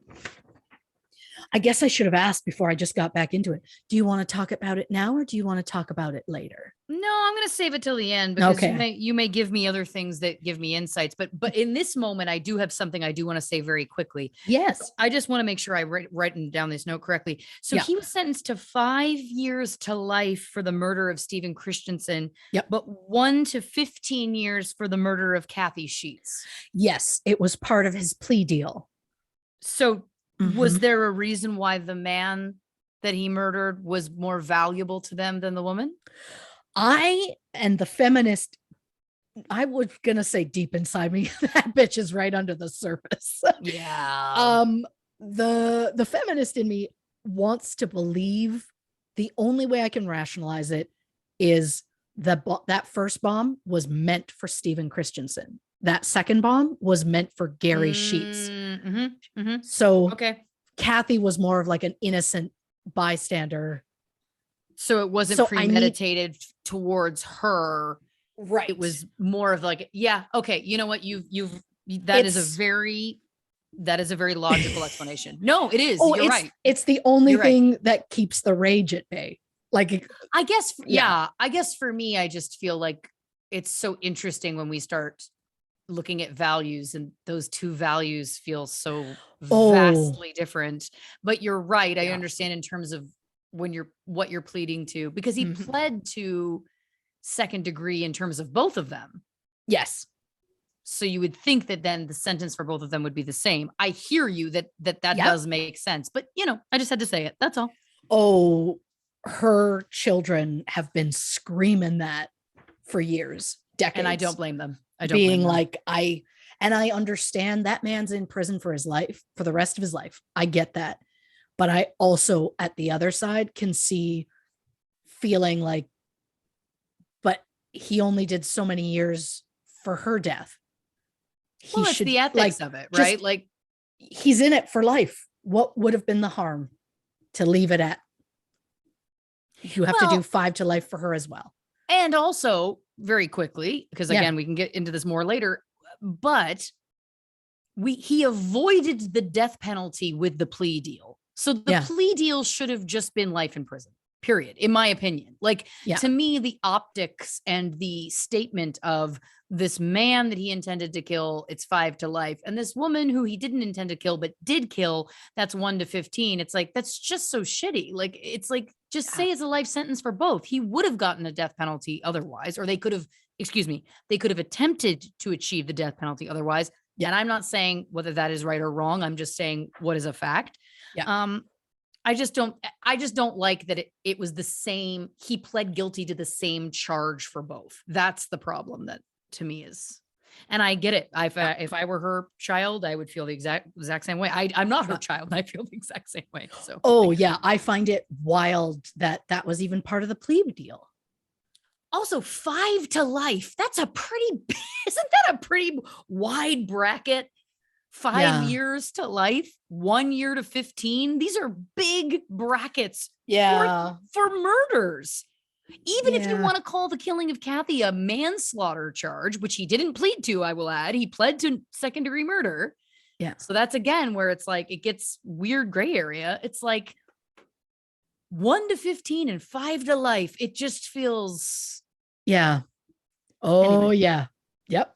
Oh, I can't wait for us to fully get into it, but I'm there. I'm just drunk enough that I am just angry enough. Do you know what I mean? Yeah. Oh, Yeah. yeah. Well, keep a pin in that thought, because at some point here, I don't know where, at some point here, I found some specific quotes that Hoffman has said about all of Great. this, and I hate him. Yeah, kick it up a notch for me. Yeah. I'm ready to Yeah, go. Get why me into not? Why full not? rage. Get me into full rage. So, according to Time magazine, at a parole hearing on January 29th, 1988, a letter written by Hoffman was read in which he rationalized the murders, saying, quote, I told myself that my survival and that of my family was the most important thing, that my victims might die in a car accident or from a heart attack anyway. Okay, Yep. great. What does that have to do with anything? Yep. This is not a defense at all. Yep. Oh, it's going to get worse. Oh, God. Hoffman was also quoted as saying, quote, at the time I made the bomb, my thoughts were that it didn't matter if it was Mr. Sheets, a child, a dog, whoever. A child, a dog, whoever. Yep. So basically, Mark Hoffman is human garbage, and I stand by that. Yep. The Utah Board of Pardons ordered Hoffman to be held in prison for his natural life due to a, quote, callous disregard for human life. Yeah. On September 15th, 1988, Hoffman's cellmate found him comatose in their cell. Hoffman had overdosed and on antidepressants. He managed to survive the attempt. However, when he was found, he had fallen on top of his right arm. And after being in that same position for 12 hours, the circulation in his arm was cut off, which caused irreversible tissue damage. So Hoffman's forging career is officially over. Wow. Now, as part of the plea deal, Hoffman agreed to confess to his forgeries in open court, including those involved in the dropped charges. He started by saying, quote, as far as back as I can remember, I have liked to impress people through my deceptions. Fooling people gave me a sense of power and superiority. Uh-huh. Mm-hmm. It started when Hoffman was in his teens. By the age of 14, he had already developed a technique to forge old coins. He got so good at it that one of his coins ended up being authenticated by the Treasury Department. Hoffman once said, quote, if I can produce something so correctly, so perfect that experts declare it genuine, then for all practical purposes, it is genuine. So I just don't think that Hoffman ever really felt bad about anything that he's ever done. Nope. Hoffman not only forged Mormon historical documents, but he also forged the signatures of various authors in first edition books, such as The Call of Wild by Jack London and Tom Sawyer by Mark Twain. He also forged the signature of frontiersman Daniel Boone, Presidents Abraham Lincoln and George Washington, and poet Henry Wadsworth Longfellow. According to the Southwestern Association of Forensic Document Examiners, most forgers specialize in a single signature, but Hoffman could do 86 different signatures, as well as he made his own ink and created his own postmarks. Hoffman aged his documents with a system that involved a fish tank and a toy train transformer that would create an ozone that could age a document in minutes. He would also iron them or vacuum them on a metal screen and sometimes let weevils eat the paper. Like the idea that he'd go to that level, good for you. Where's he getting the weevils? I don't know. I want to say, like, could you go to a pet store and be like, I have a specific creature that eats weevils? Like a creature. This isn't Fantastic Beasts, for Christ's sake, Christy.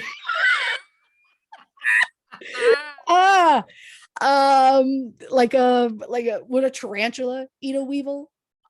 I thought a weevil was pretty big. Is it? Oh, I thought they were small. I thought a weevil was like a weasel or like a small possum. Vamp, and I'll Google it.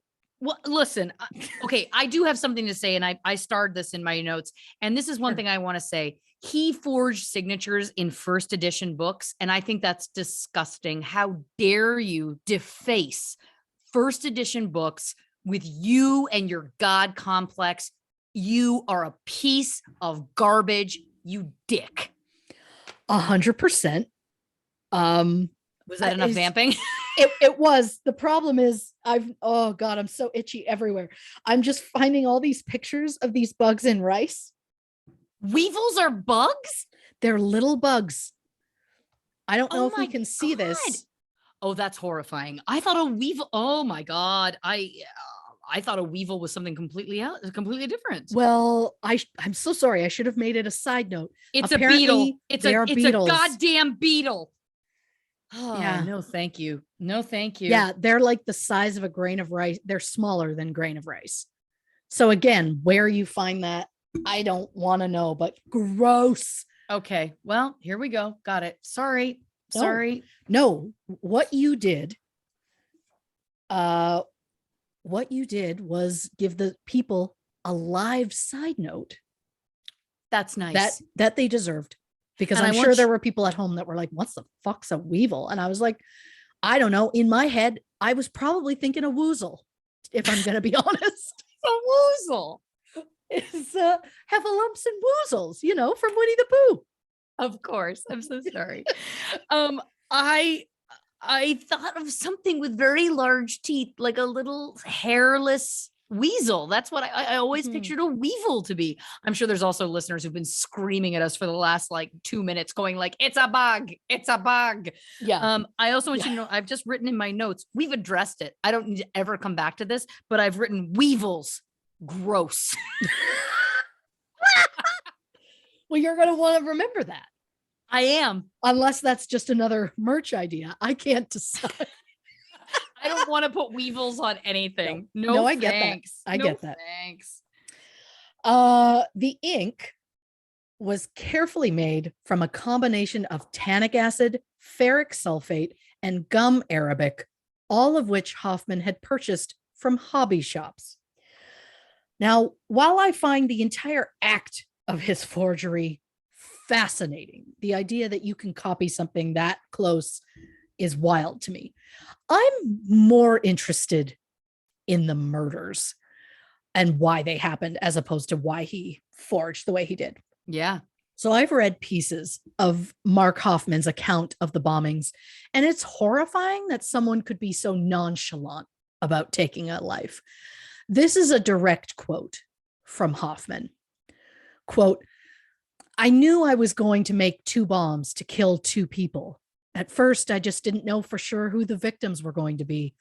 I thought of several scenarios for the bombings. It wasn't until the morning of the 15th of October when I made the bombs that I settled on the actual targets. Hoffman said that he bought the bomb equipment on October 5th. Quote, I bought the end pipe caps, the nails, and the gunpowder all at the Allied store. I knew I shouldn't buy them all at the same time, so I first bought 2 cans of the gunpowder. I carried them to my car, then went back to the store and bought the end pipes and nails. I used different cashiers for both transactions. But yet you went to in the same store within seconds of each other, which again feels more like, okay, asshole. I've had enough of this man. Yeah. So Hoffman even admitted to testing a bomb, saying that he went to an area near Grantsville off I-80, where he said, quote, I connected the wire of the rocket igniter to a 50-foot extension cord, walked back to a small gully, connected the extension cord to a battery pack. The bomb went off, so I knew if I made a bomb twice that size, I could kill someone with it. Again, just cares so much about whether or not he's taking a life. The night before the first bombs went off, Hoffman said he dropped off Shannon Flynn, who had come over to Hoffman's house to chat. Then he spoke with his wife, Dory, until she went to bed at 11:30 p.m. Then Hoffman says he went downstairs to make the bombs. Quote, I drilled the holes into the pipes in the garage and made sure I picked up all the filings. It didn't take long, probably 2 hours or less, to construct the 2 bombs. I mean, they were very simple devices, not nearly as complicated as the ones in the anarchist cookbook. I'm so glad you found something so easy to make. I also love that he just has like a knowledge of that. Yep. Yep. Hoffman said he placed the first 2 bombs in packages and labeled them for Stephen Christensen and Gary Sheets. He didn't know Gary's address, so he had to look it up in a phone book. Hoffman told police he even underlined Gary's address in the book, and the phone book was at his house when police executed the search warrant. But they missed the phone book. So when Hoffman got out of jail on bail before things went down, he destroyed the phone book. Wow. Hoffman said he completed the 2 bombs around 2 a.m., mere hours before they would go off. After the bombs were complete, Hoffman collected anything that might incriminate him, such as battery packs, cans of gunpowder, the drill bits he used to make the holes in the pipe, his soldering iron, and even the marker he used to address the packages. He put the items into 2 bags, and he dropped off the bags in 2 separate dumpsters. One at an apartment complex in the south of town, and the other at the apartments where his friend Shannon Flynn lives. Why would you specifically dump stuff that could incriminate somebody in saying this person possibly made a bomb and put it at your friend's house? Your friend, who he also knew had a copy of the anarchist cookbook. Mm-hmm. So were you trying to set up your friend, but you did a really shitty job? It's possible. Or was the friend involved and we just don't know that? I mean, possible. I just don't know what the friend would have gotten out of it. And the friend seems a lot more hardcore Mormon and actually, actually like seems like a nice person. But again, look, I'm speculating, anything, but if you're course. a hardcore Mormon and you own the anarchist cookbook, that that feels is a good odd. point. Yeah. From my understanding, he got it from Hoffman, but again, why do you want it? So, I mean, again, there's a lot of questions there. Mm-hmm.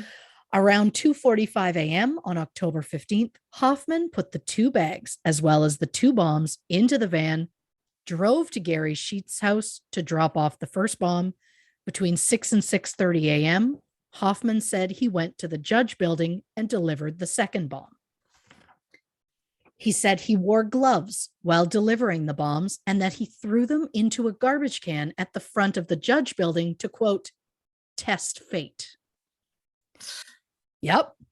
Hoffman claims the third bomb was a suicide attempt because he was, quote, distraught over the killings the day before. And I call bullshit on that. Yeah. Because Hoffman later admitted, quote, I felt like I would rather take a human life or even my own life rather than be exposed. Yeah, exactly. He said that he put random papers in his car so that he could fool people into thinking that the McClellan collection was destroyed in the bombing. So to me, I think he set off the third bomb to make it himself appear like just another victim. He also, when he was seen by the witness, Brad Carter, he was like half in and half out of the vehicle. So was he making sure he was as far away from the blast as he could be while still being near the car? Because he knew it was going to go off, or did it go off accidentally? I don't know. So when asked why he specifically chose bombs, wait, I've got ahead of myself. So Mark, I don't like calling him that. It's too familiar, not in a familiar way that I like. Hoffman. Mm-hmm. Yeah. Hoffman decided that he needed these bombs to distract from everything that was going on. He didn't want people to know he didn't really have the McClellan collection. He didn't want people to know he was doing forgeries. So he thought if he uses Stephen Christensen and Gary Sheets as his victims, people would immediately assume it had to do with their business, CFS. But then why have a bomb go off on yourself? Because that automatically then makes it prove it's not CFS because you weren't involved in that, which is just, again, to me, maybe another stupid mistake. I don't know. Yeah. Sorry, 2 seconds. Yep. Sharky. Sorry, he's eating a plant and he's going to throw up later. Sharky.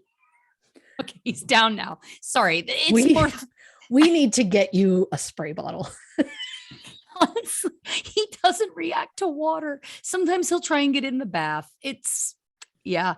Anyway, I apologize. And people No. don't think that was an aggressive yell. That was for his own safety. He eats plants and throws up. Anyway, he's gotten down. He's a good boy. Yeah. He listens. Sorry. Continue. No. You're just real. I am just real. He's just too fighting. I don't know if you saw me. I was looking for something to throw at him, but I had nothing, not to hit him, but to throw in his direction so that it would make a noise. interrupt the cat. No. When Evie snores at night when we're watching a movie, if we had popcorn that night, we will take a kernel and just throw it somewhere near her and it hits stuff and she suddenly wakes up. Yep. Because otherwise it's just a high pitch little horn that just keeps going, and it's adorable, but not when you're trying to hear Paul Rudd do his craft. I've got a 5-pound one of those in my life too. I hear you. Yeah, I get that. I'm so sorry. So yes, the business, how would that have, I hear you. Yeah. So then people start asking, why did Hoffman specifically choose bombs as his weapon? He said, quote, "The thing that attracted me to bombs as a means of killing was that I wouldn't have to be there at the time of the killings. I don't think I could pull the trigger on someone if I faced them, but I could do it if I didn't have to be around." I just love how many times he admits, okay, so I was totally going to kill them, but I just had to figure out how. Again, this man angers me so much. Yeah. So when you first look at this case, you see that Stephen Christensen and Kathy Sheets were obviously the most tragic victims. And of course, their families and friends, including Hoffman's own wife and children. His wife said that she was harassed by the media and shunned by the community, and his children were bullied at school because their father was in prison, which feels incredibly unfair to me. But the further you go into this case, the more victims that you find, such as the LDS Church, who purchased a total of 48 documents from Hoffman, all of which have turned out to be forgeries. According to the Los Angeles Times, 7 of those documents were purchased for $57,000, while the rest were acquired through trades.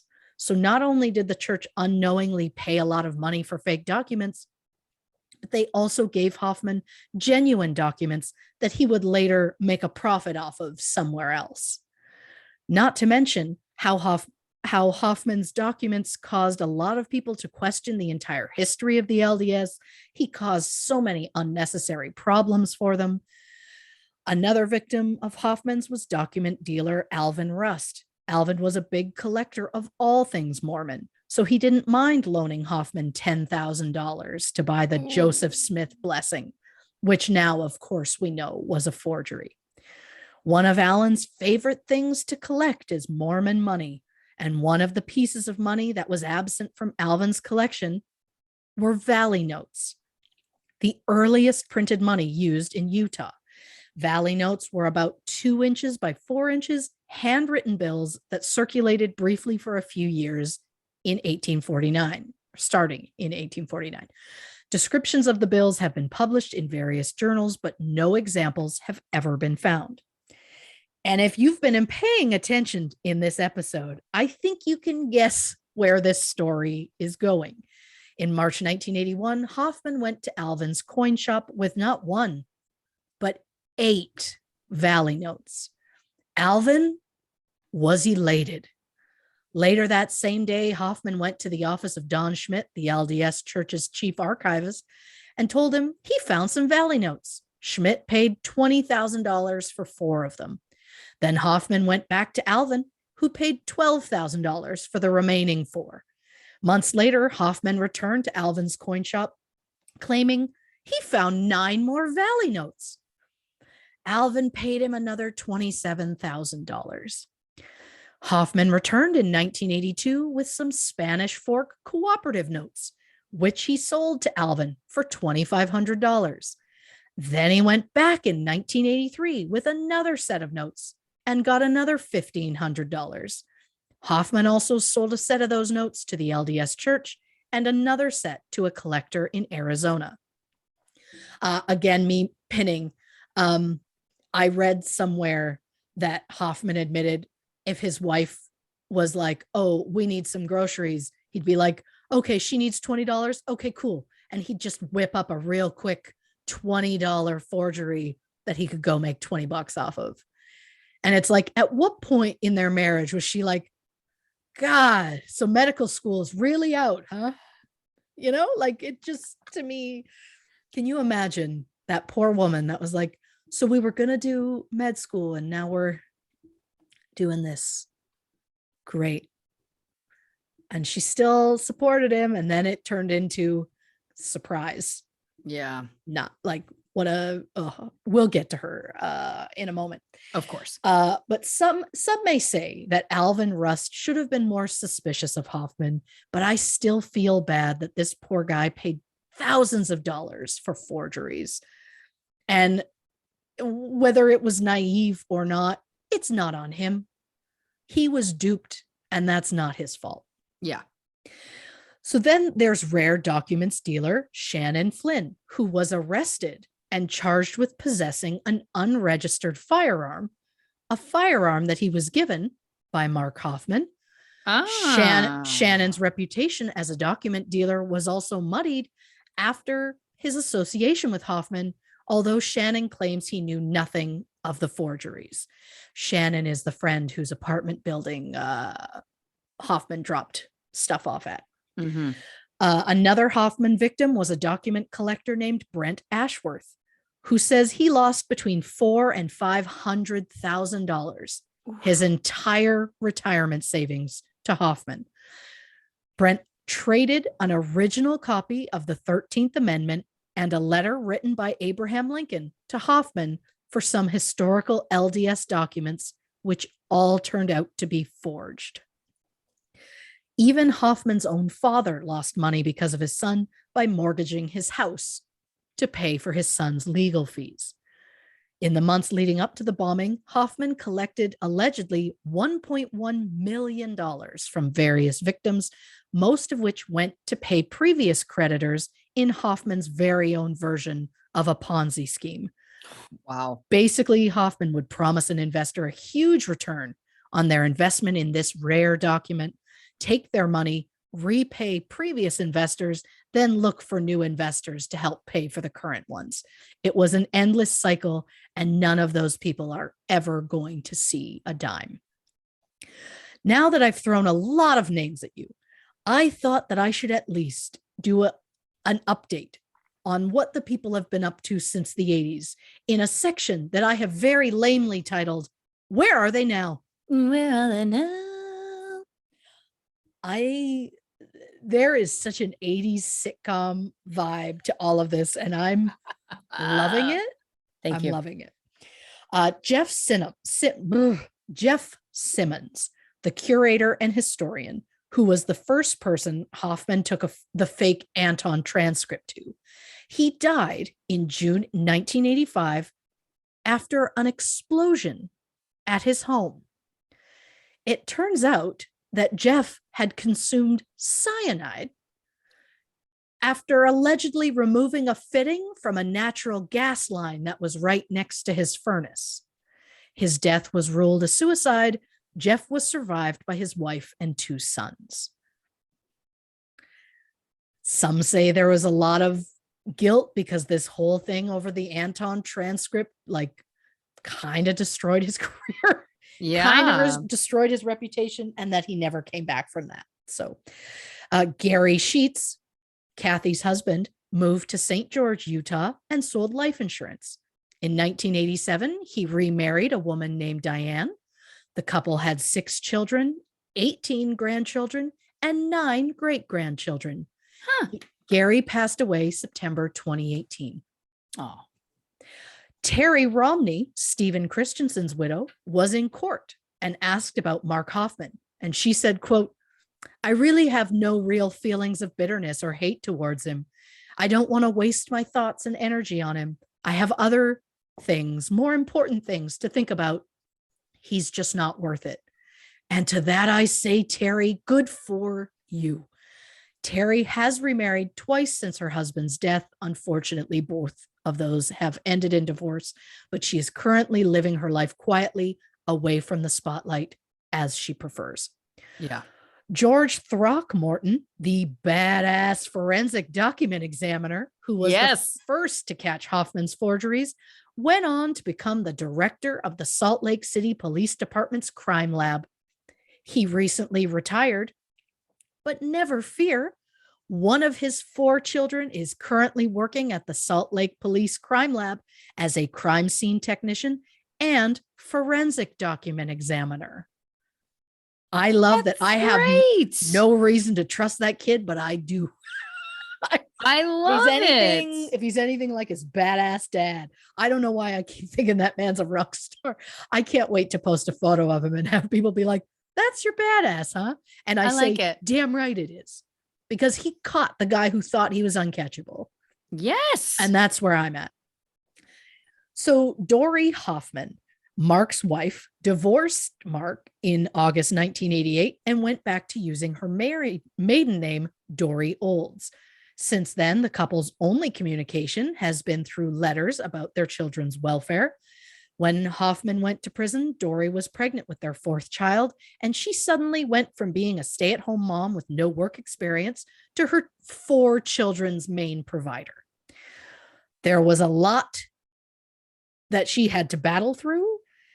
She now owns her own business called School of Creation, where she works as a board-certified hypnotist, a Reiki master instructor, and a lymphatic massage therapist.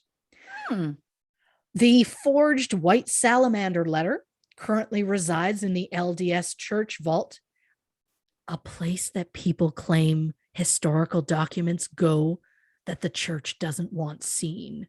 I don't know if that's true, but that feels like Illuminati level to me. So I'm like, cool. That's where I'm at. I like it. The Oath of a Freeman forged document is with the New York book dealer Justin Schiller, who I don't think I'd want to keep that document around if I was told it was authentic and then I was going to get almost $1 million for it and then find out I was cheated out of it. I wouldn't want to see it again. Mark Hoffman was serving his life sentence in the Utah State Prison in the maximum security cell block until he was transferred to the Central Utah Correctional Facility in December 2015. I wish I could say that he was dead, but he's not. But he's still behind bars. So that's something. Even decades later, Mark Hoffman's forgeries continue to fascinate people. Not only has there been numerous books written about him, but investigators even hold symposiums where agents gather from numerous states to analyze Hoffman's crimes. To this day, Hoffman's forgeries are still popping up in auctions, and sometimes the item sells even after people discover that it's Hoffman's work. Forensic document examiner George Throckmorton said that a first edition Book of Mormon signed by Joseph Smith would be about $200,000. The book without a signature would be worth about $150,000. If the signature on the book proved to be Hoffman's, it would go for at least $175,000. In 1988, a sheet of paper was found in Hoffman's jail cell that listed 129 documents and signatures that Hoffman had not previously mentioned in his plea deal interviews. So until Hoffman is willing to give an honest and accurate list, the true scope of his forgeries will never be known. Reporting for True Crime and Cocktails, I'm Christy Oxborrow. Wowzer, I have so many things to talk about. Wow, this is again the audacity. That's what I just keep coming back to. Know. Audacity. And you know what it is too, is that now it's like he's become a folk legend. That it's like if you can get one of those books of Mormon that's signed by Joseph Smith, but it's actually a forgery by Mark Hoffman, it's still going to sell for 170 or however much you said, 170,000. That to me is the real tragedy because it feels again like there is no justice. It feels again like it's like he got what he wanted. He's the fucking rock star. He's the rock star that I think George Throckmorton is. Listen, I need to Google George and see a photo. Everyone, not in the way you think. No, I just need to know. I need to put a face to a name. Of course. Let's hit the bathroom, get one more drink, and we're going to come on back and give you our thoughts. And believe me, I have many when we're talking about Murder Among the Mormons again and Mark Hoffman on this episode of True Crime and Cocktails. All right, last one. Here we go. 1, 2, 3. Welcome back to this episode of True Crime and Cocktails. Of course, we are talking Murder Among the Mormons, also specifically Mark Hoffman. I have Googled George Throckmorton on the break, and let me tell you, he is the man I feel like we all want to have as granddad. You know what I'm saying?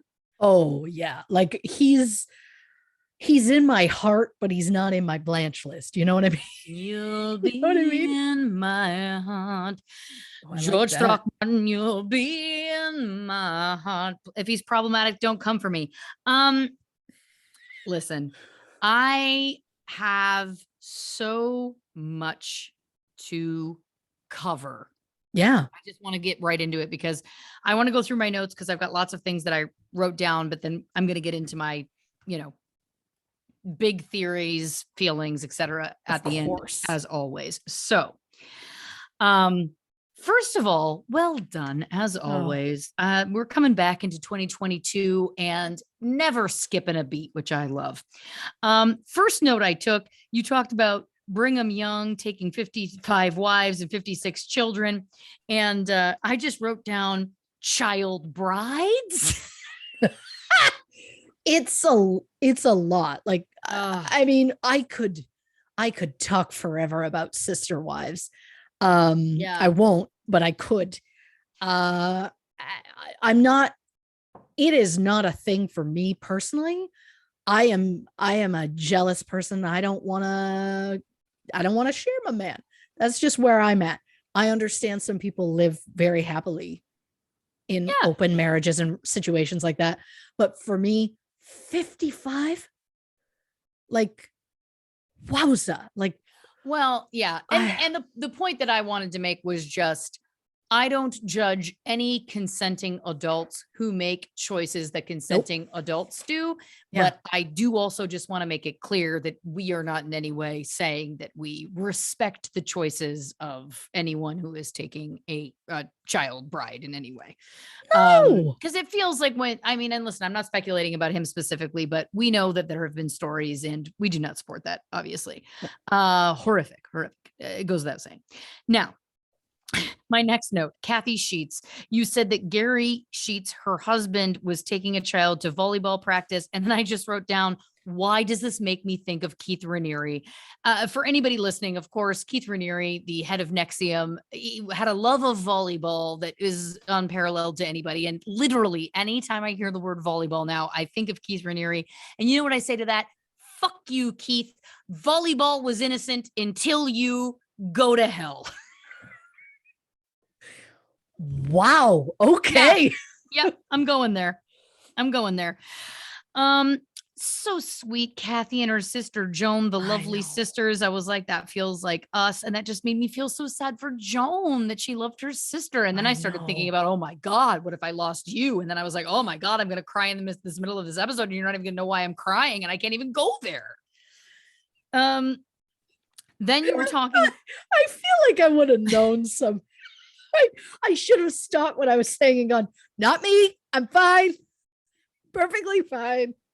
I am a crier, so there may be times I need your reassurance. Just know that. Yeah, I get then that. You were talking about how Gary Sheets at first said he felt responsible for the bombs. Then I just wrote down evil genius. It doesn't really connect. It just made me think of bombs. It's again, like these are chaotic notes as always. They're just in order now. Yeah. I'm just waiting for weevils. Gross. Oh my God. Gross. Brad Carter. So the man who found Mark getting into his car when the Yeah. explosion happened. Mm-hmm. He used consecrated oil, which we know is olive oil. Thank you for that. Do they all carry that? Is a question I have. You may not have the answer, but I did don't he just know, have that but on him? he, it was, the comment was like, yeah, which I carry with me at all times. So it's like he does. It's like, I don't know if everyone does, but I assume that it's not like a lot of it. I assume And then it's I just a guess small amount. my guess, and you, I'm not expecting you to know the answer to this, but like, what makes it consecrated? Did they have to do something other than bless it? Oh yeah, you need like two people have to bless it. There's like there's a long way of having to do it. I learned how. I'm not going to do it. No, That's not I what I was meant. just curious. I if it learned was how. like, I was going to put it in my notes, but then I was like, we're already rattling off a lot of things. But no. yes, from my understanding, you need multiple people and then it's multiple steps to. Interesting. So that sounds to me like Brad was maybe like high up in the church, or at least like prominent in the church. I say that because my next thing I wrote down was Brad wearing the garments under his clothes? Okay, interesting. I assume. All right. Then it got brought up that Mark was going through to be a doctor. And this is always fascinating to me because it is the place where science and religion can intersect for some.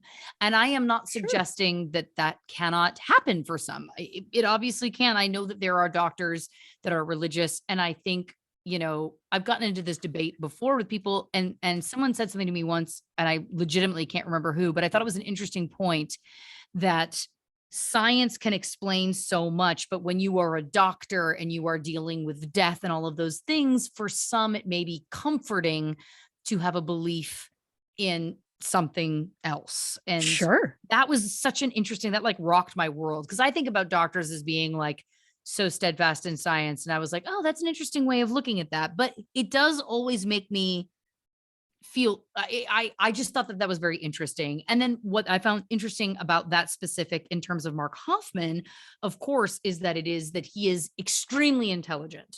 And again, as we go now, I'm going to start building my profile, which is what makes me get hot.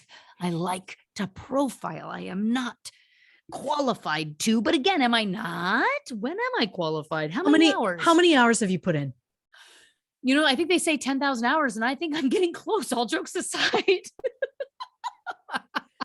I mean, right? If we're going based on case hours, come on. Just saying. But again, him being very intelligent, obviously, he could not have pulled this off if he wasn't. So that's interesting to me. Again, I'm just saying that. We'll keep going.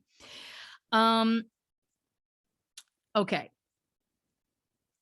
Sorry.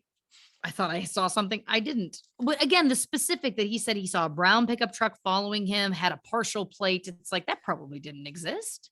Oh, it couldn't have. But I love that he felt the need. Like, he was so cocky about it. It was like, if I give them this detail, they'll know for sure. Obviously, I was followed. It is also possible he happened upon a truck and was like, make a mental note because you're going to use that.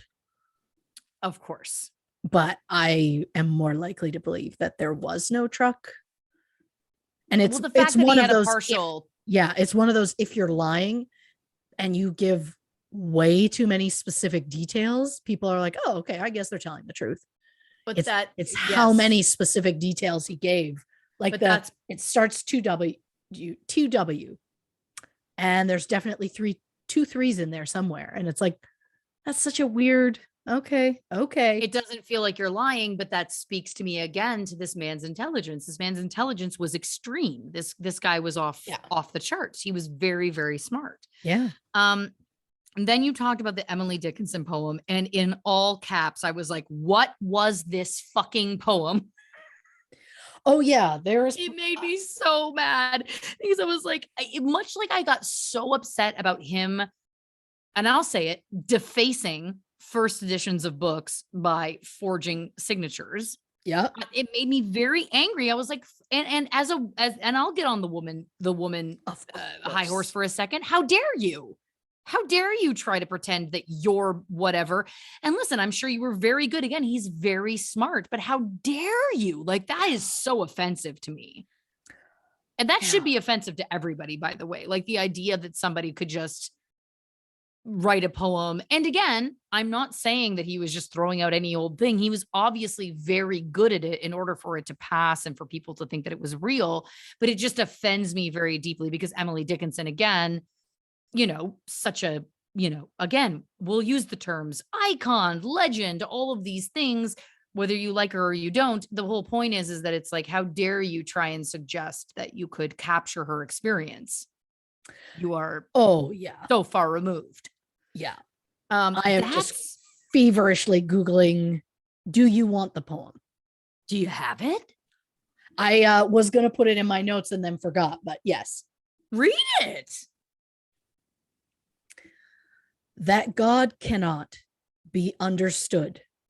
Everyone agrees we do not know his motives nor comprehend his deeds. Then why should I seek solace in what I cannot know? Better to play in winter's sun than to fear the snow. I have lots of things to say. The first of all is, I am not familiar enough with Emily Dickinson's work to be able to speculate about how much this does or does not sound like her voice. Agreed. Yes. But I will say again, this is a very intelligent man. That's a very, it sounds of the time. Again, as someone who has no knowledge, I get it, whatever. Interesting, again, all being about God. I don't feel like Emily Dickinson was always about God. I again, don't come for me if I'm wrong, but I feel like she was kind of did a breadth of things. So it's interesting. Again, I only bring that up because it's going to play into my profile. So at this point, thank you for pulling that up. At this point, this is when I wrote down in all caps, psychology hat, God complex. And yeah. I'm going to say this, and I want to preface this by saying, I give no respect to doctors, to healthcare professionals. Doctors, they save lives. And I do not want anyone to interpret what I am about to say in any other way. But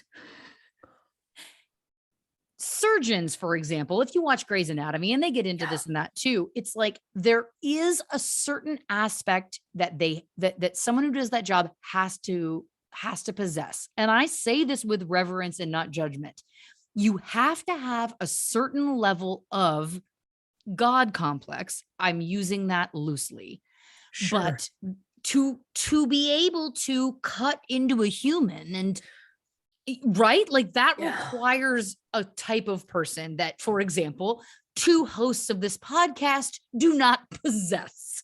So no, I bring that up only again, that it's interesting to me that this is a man who was going to become a doctor and gave that up. That again, these are just, as I build my profile, I'm only pointing out to you the clues and then also the funny things I write down when I'm building that profile. But to me, writing a full poem and claiming that Emily Dickinson wrote it, who one of the most famous poets of all time, you could argue, that is a God complex. That is somebody who is like, I am unstoppable. Like I referenced earlier, that's someone who is saying, I can do anything. I can create anything and people will believe it. I can whatever. And again, surgeons have to have a little bit of that to give them the ability, the gumption to do what they have to do.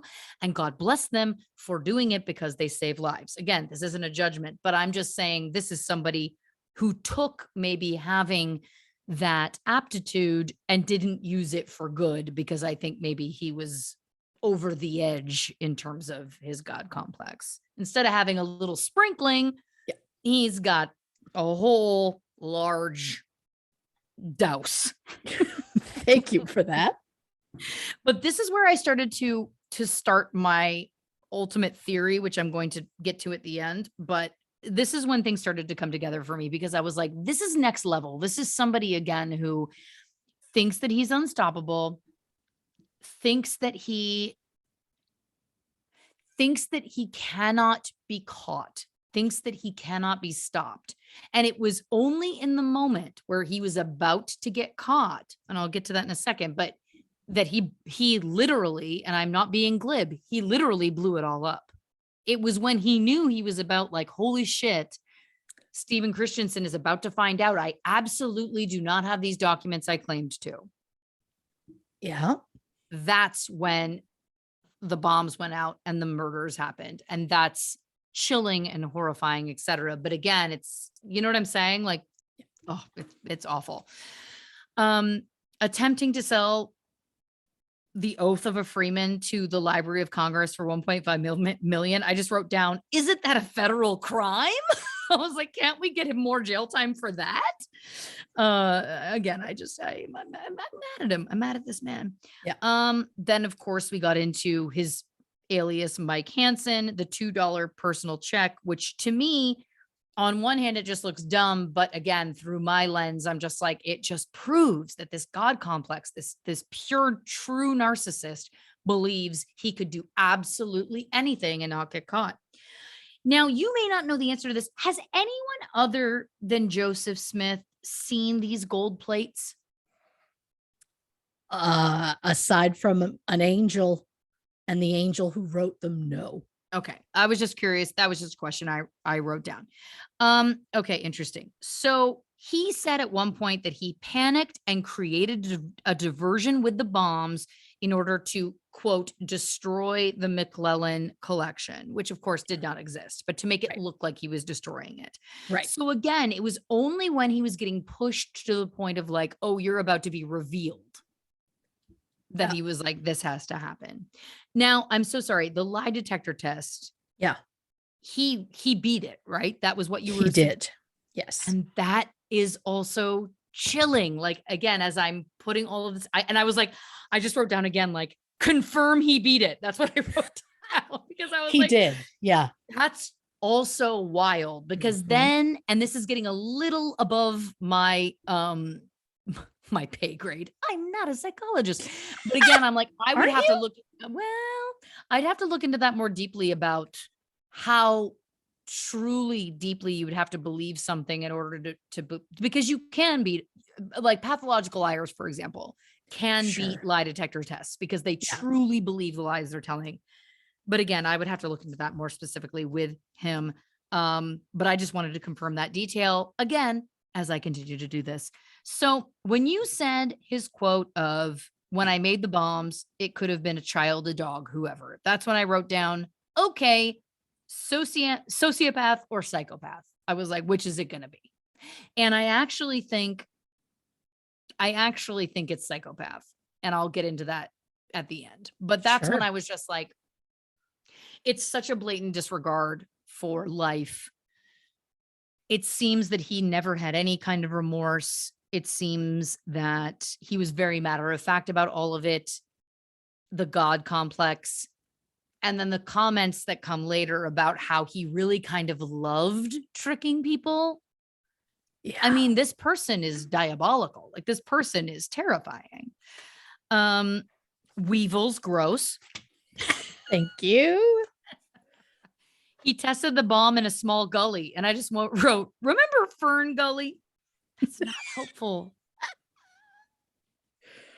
I had not seen it till I was an adult. There you go. My husband watched it in his youth, and I did not. And so he made our children watch it at one point, and I was like, I don't know what this is. You know, it's one of those things you see as a kid, and you're like, this is my favorite thing in the world.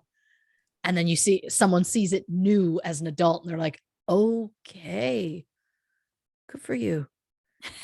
Was that Christian Slater?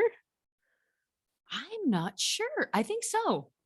I think he voiced a person in it, and I think so did Robin Williams. I think you're right. Then when you got into him hiding the evidence, putting it in the 2 dumpsters, etc., and then how he took the bombs and put them on people's doorsteps, I just wrote, thank God for Ring cameras now. Like, this kind of thing now, like, this was the 80s. Now it's like, if you had done that, you would have at least been on camera in most homes. The suicide attempt, I don't buy that either. the fact that he was trying to make it look like the McClellan collection was in there, I don't know that he was really trying to kill himself. I think he's too much of a narcissist to really want to kill himself. Me in all caps, what causes sociopathy / psychopathy? That's what I just wrote down. That's for me, for myself. My final thoughts.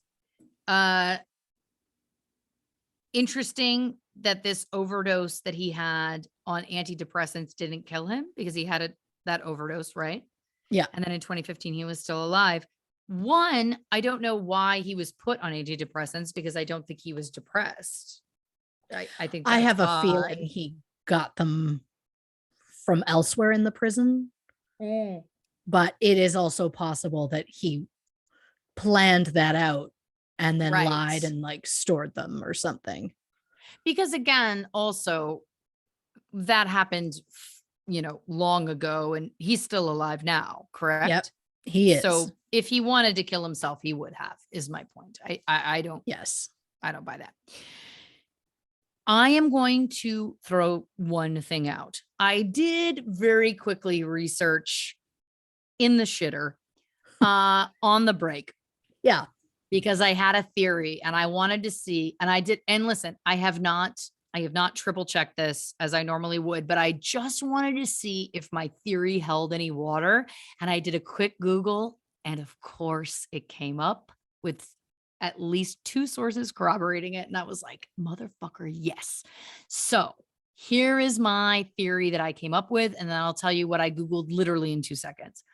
My theory is this. I think it's fascinating, as we said in the episode, that everything he was doing was trying to hurt the LDS church.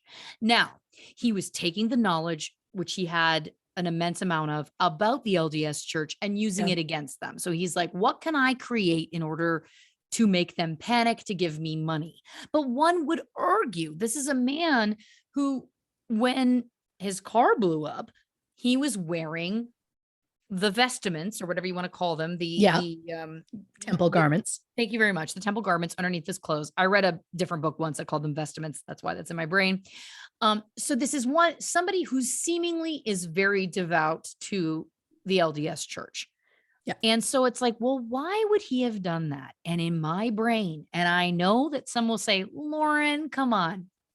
You said to me something that in the moment when you said it, I was like, this is the key to all of it. And I know, again, people may roll their eyes, but I really believe I'm right.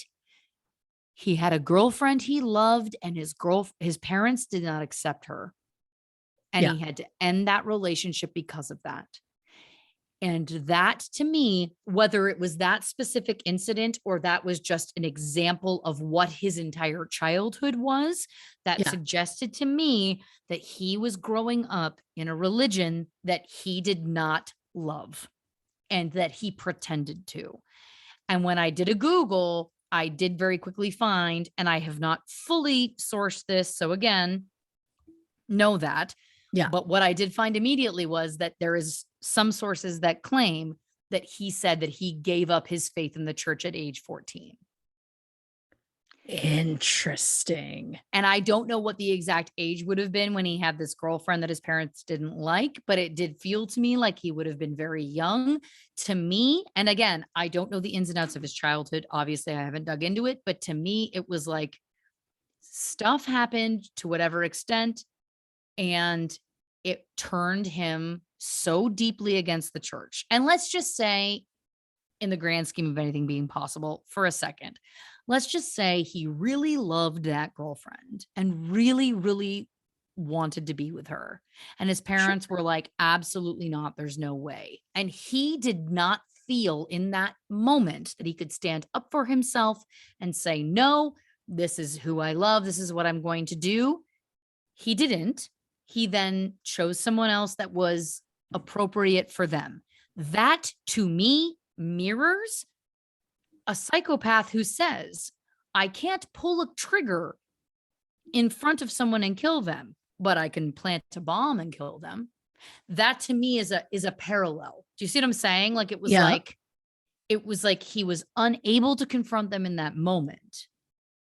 And he felt so crippled by his own inadequacy of standing up for himself that he then spent the rest of his life proving that he was a god, that he could fool everybody, that he was smarter than them, better than them, etc., knew better than them. You see what I'm saying? Yeah.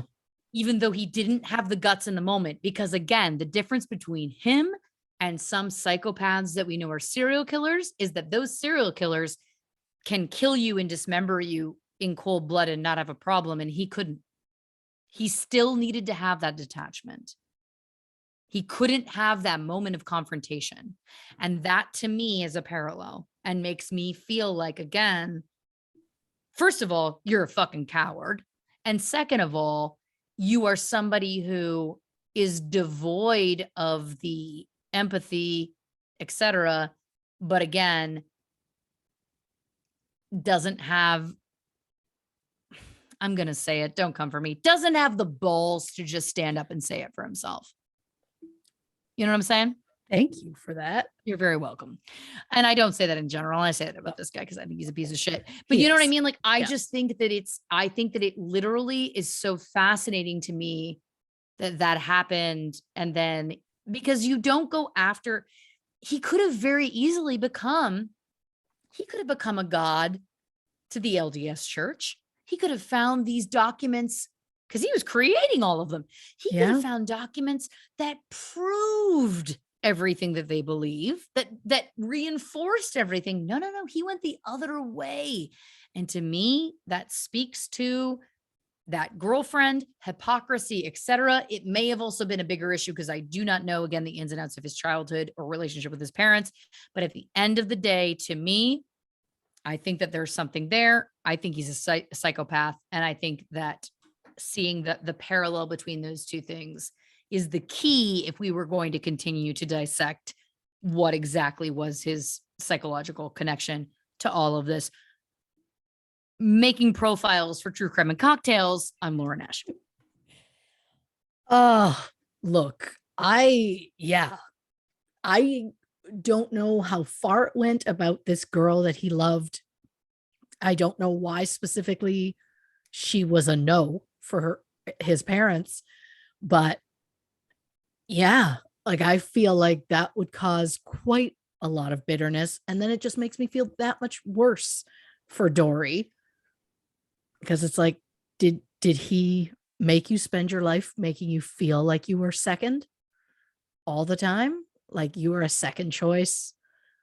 Again, but she also said, and I'm paraphrasing, but she also said something along the lines of like, every day was a lie, right? Like she also said like, he fooled me every day or something along those lines. And he used her to fulfill the one big one, right? So again, like to me, it just felt like, and again, this is all a speculation, but something about that relationship that wasn't allowed to be really fucked him up. And I'm not saying that it was only that could be in conjunction with all kinds of things and other, mental health issues, et cetera, whatever, who knows? But to me, it was like, that's the linchpin for me, that he felt like his religion was making decisions for him that he did not want and that were making him, you know what I mean? Like it just felt like, and I'm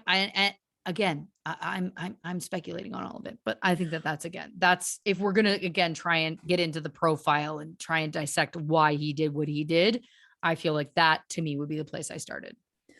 Yes. Oh, that makes so much sense to me. The only things that I wrote down was audacity because I like how many times it came up.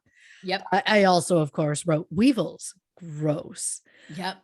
Because it makes me laugh. The idea of me as a surgeon, if somehow I'm before a body and like, I'm talking like the Grey's Anatomy, like we're going to put an organ in so it's already opened up, I will barf, I will cry, and then I will pee my pants, probably in that order before I will barf into the body because no interest.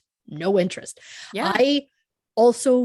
There are many kinds of doctors. Could I sit in an office and have someone be like, oh, I've got this thing on my neck, and I'd look close and be like, nah, no, you should have that looked at. It's like, well, that's why I'm here. And I'm like, no, I couldn't, no, not interested. I liked your specific usage of the word gumption. Thank you. Because it makes me think of the movie The Holiday, which is one of my favorite things because it's like Christmassy, but it ends with New Year's. So I always end my movie watching during the holiday season with The Holiday, because it starts with the Christmas that I have been watching for a month, and then it goes into New Year's, and then it's out. And it stars Jack Black in his prime, when I think he should have been doing romantic leads and people never gave him a chance. And Kate Winslet, who I love dearly. And then I love that I wrote down Fern Gully for reasons that I have no reason for it. But yeah, it makes a lot of sense that it would come down to something, because a lot of stuff in people's lives, it comes down to one thing. Like you can trace it back to that one moment where someone just like broke. Like for us, people are going to like look back and be like, what's that moment? And for us, it was when we saw each other in Star Trek uniforms. Yeah. Yeah. There's a before and there's an after, and that was a beautiful breaking. But yeah, for this person, I just feel like, and also I want to make it very clear, I'm not justifying anything he did whatsoever. I'm saying that there was other stuff at play as well, which I don't begin to understand, but I think that was a catalyst of a moment for him. Oh yeah. Because he felt like he had to be devout to his parents in the church, but he hated it. And I'm speculating. That's what it feels like to me. And so then it was like, well, I'm going to devote my life to fooling them, because it makes me feel like I'm important to them, but I know the truth, which is fuck them. Do you know what I mean? And if his parents were described as devout Mormons, can you imagine how much it would hurt them to have documents surface that might make them question what they've spent their lives doing? So I could see that as a really big fuck you to them. Totally. Wow. Huh. Well, I agree. Thank you. Thank you. Christy Oxborrow, fabulous work as always. You never cease to impress, and we've started 2022, I'm going to say it, on a high. I love that I thought you were going to go with a bang, and then I was like, oh, that feels rude. So a high feels... With the specific of this episode, I couldn't go there. Well, thank God I did. I mean, just a buffoon. Nope. It's fine. It's my favorite. Listen, thank you so very much, dear listeners, for joining us for this episode of True Crime and Cocktails. If you haven't given us a follow on social media yet, what are you doing? Find us on Instagram, Facebook, and YouTube at True Crime and Cocktails, on Twitter at Not Detectives, and of course on Patreon, patreon.com/True Crime and Cocktails. And the only place to get official True Crime and Cocktails merch is truecrewmerch.com. Lots of fun stuff over there. Christy, do you want to tell the people about next week's episode? Yep. I've got it in front of me if you'd rather me do it, and I'm happy to. That'd be great. It's somewhere here. Absolutely. On the next episode of True Crime and Cocktails, Bob Crane. I'm very excited about this because I don't know a lot about this case, but I know a lot of lore surrounds it. It's old Hollywood, and I feel like that is often when we thrive. Christy, do you want to say goodnight to the people? Good night, Dave Grohl. Good night, future time traveling us.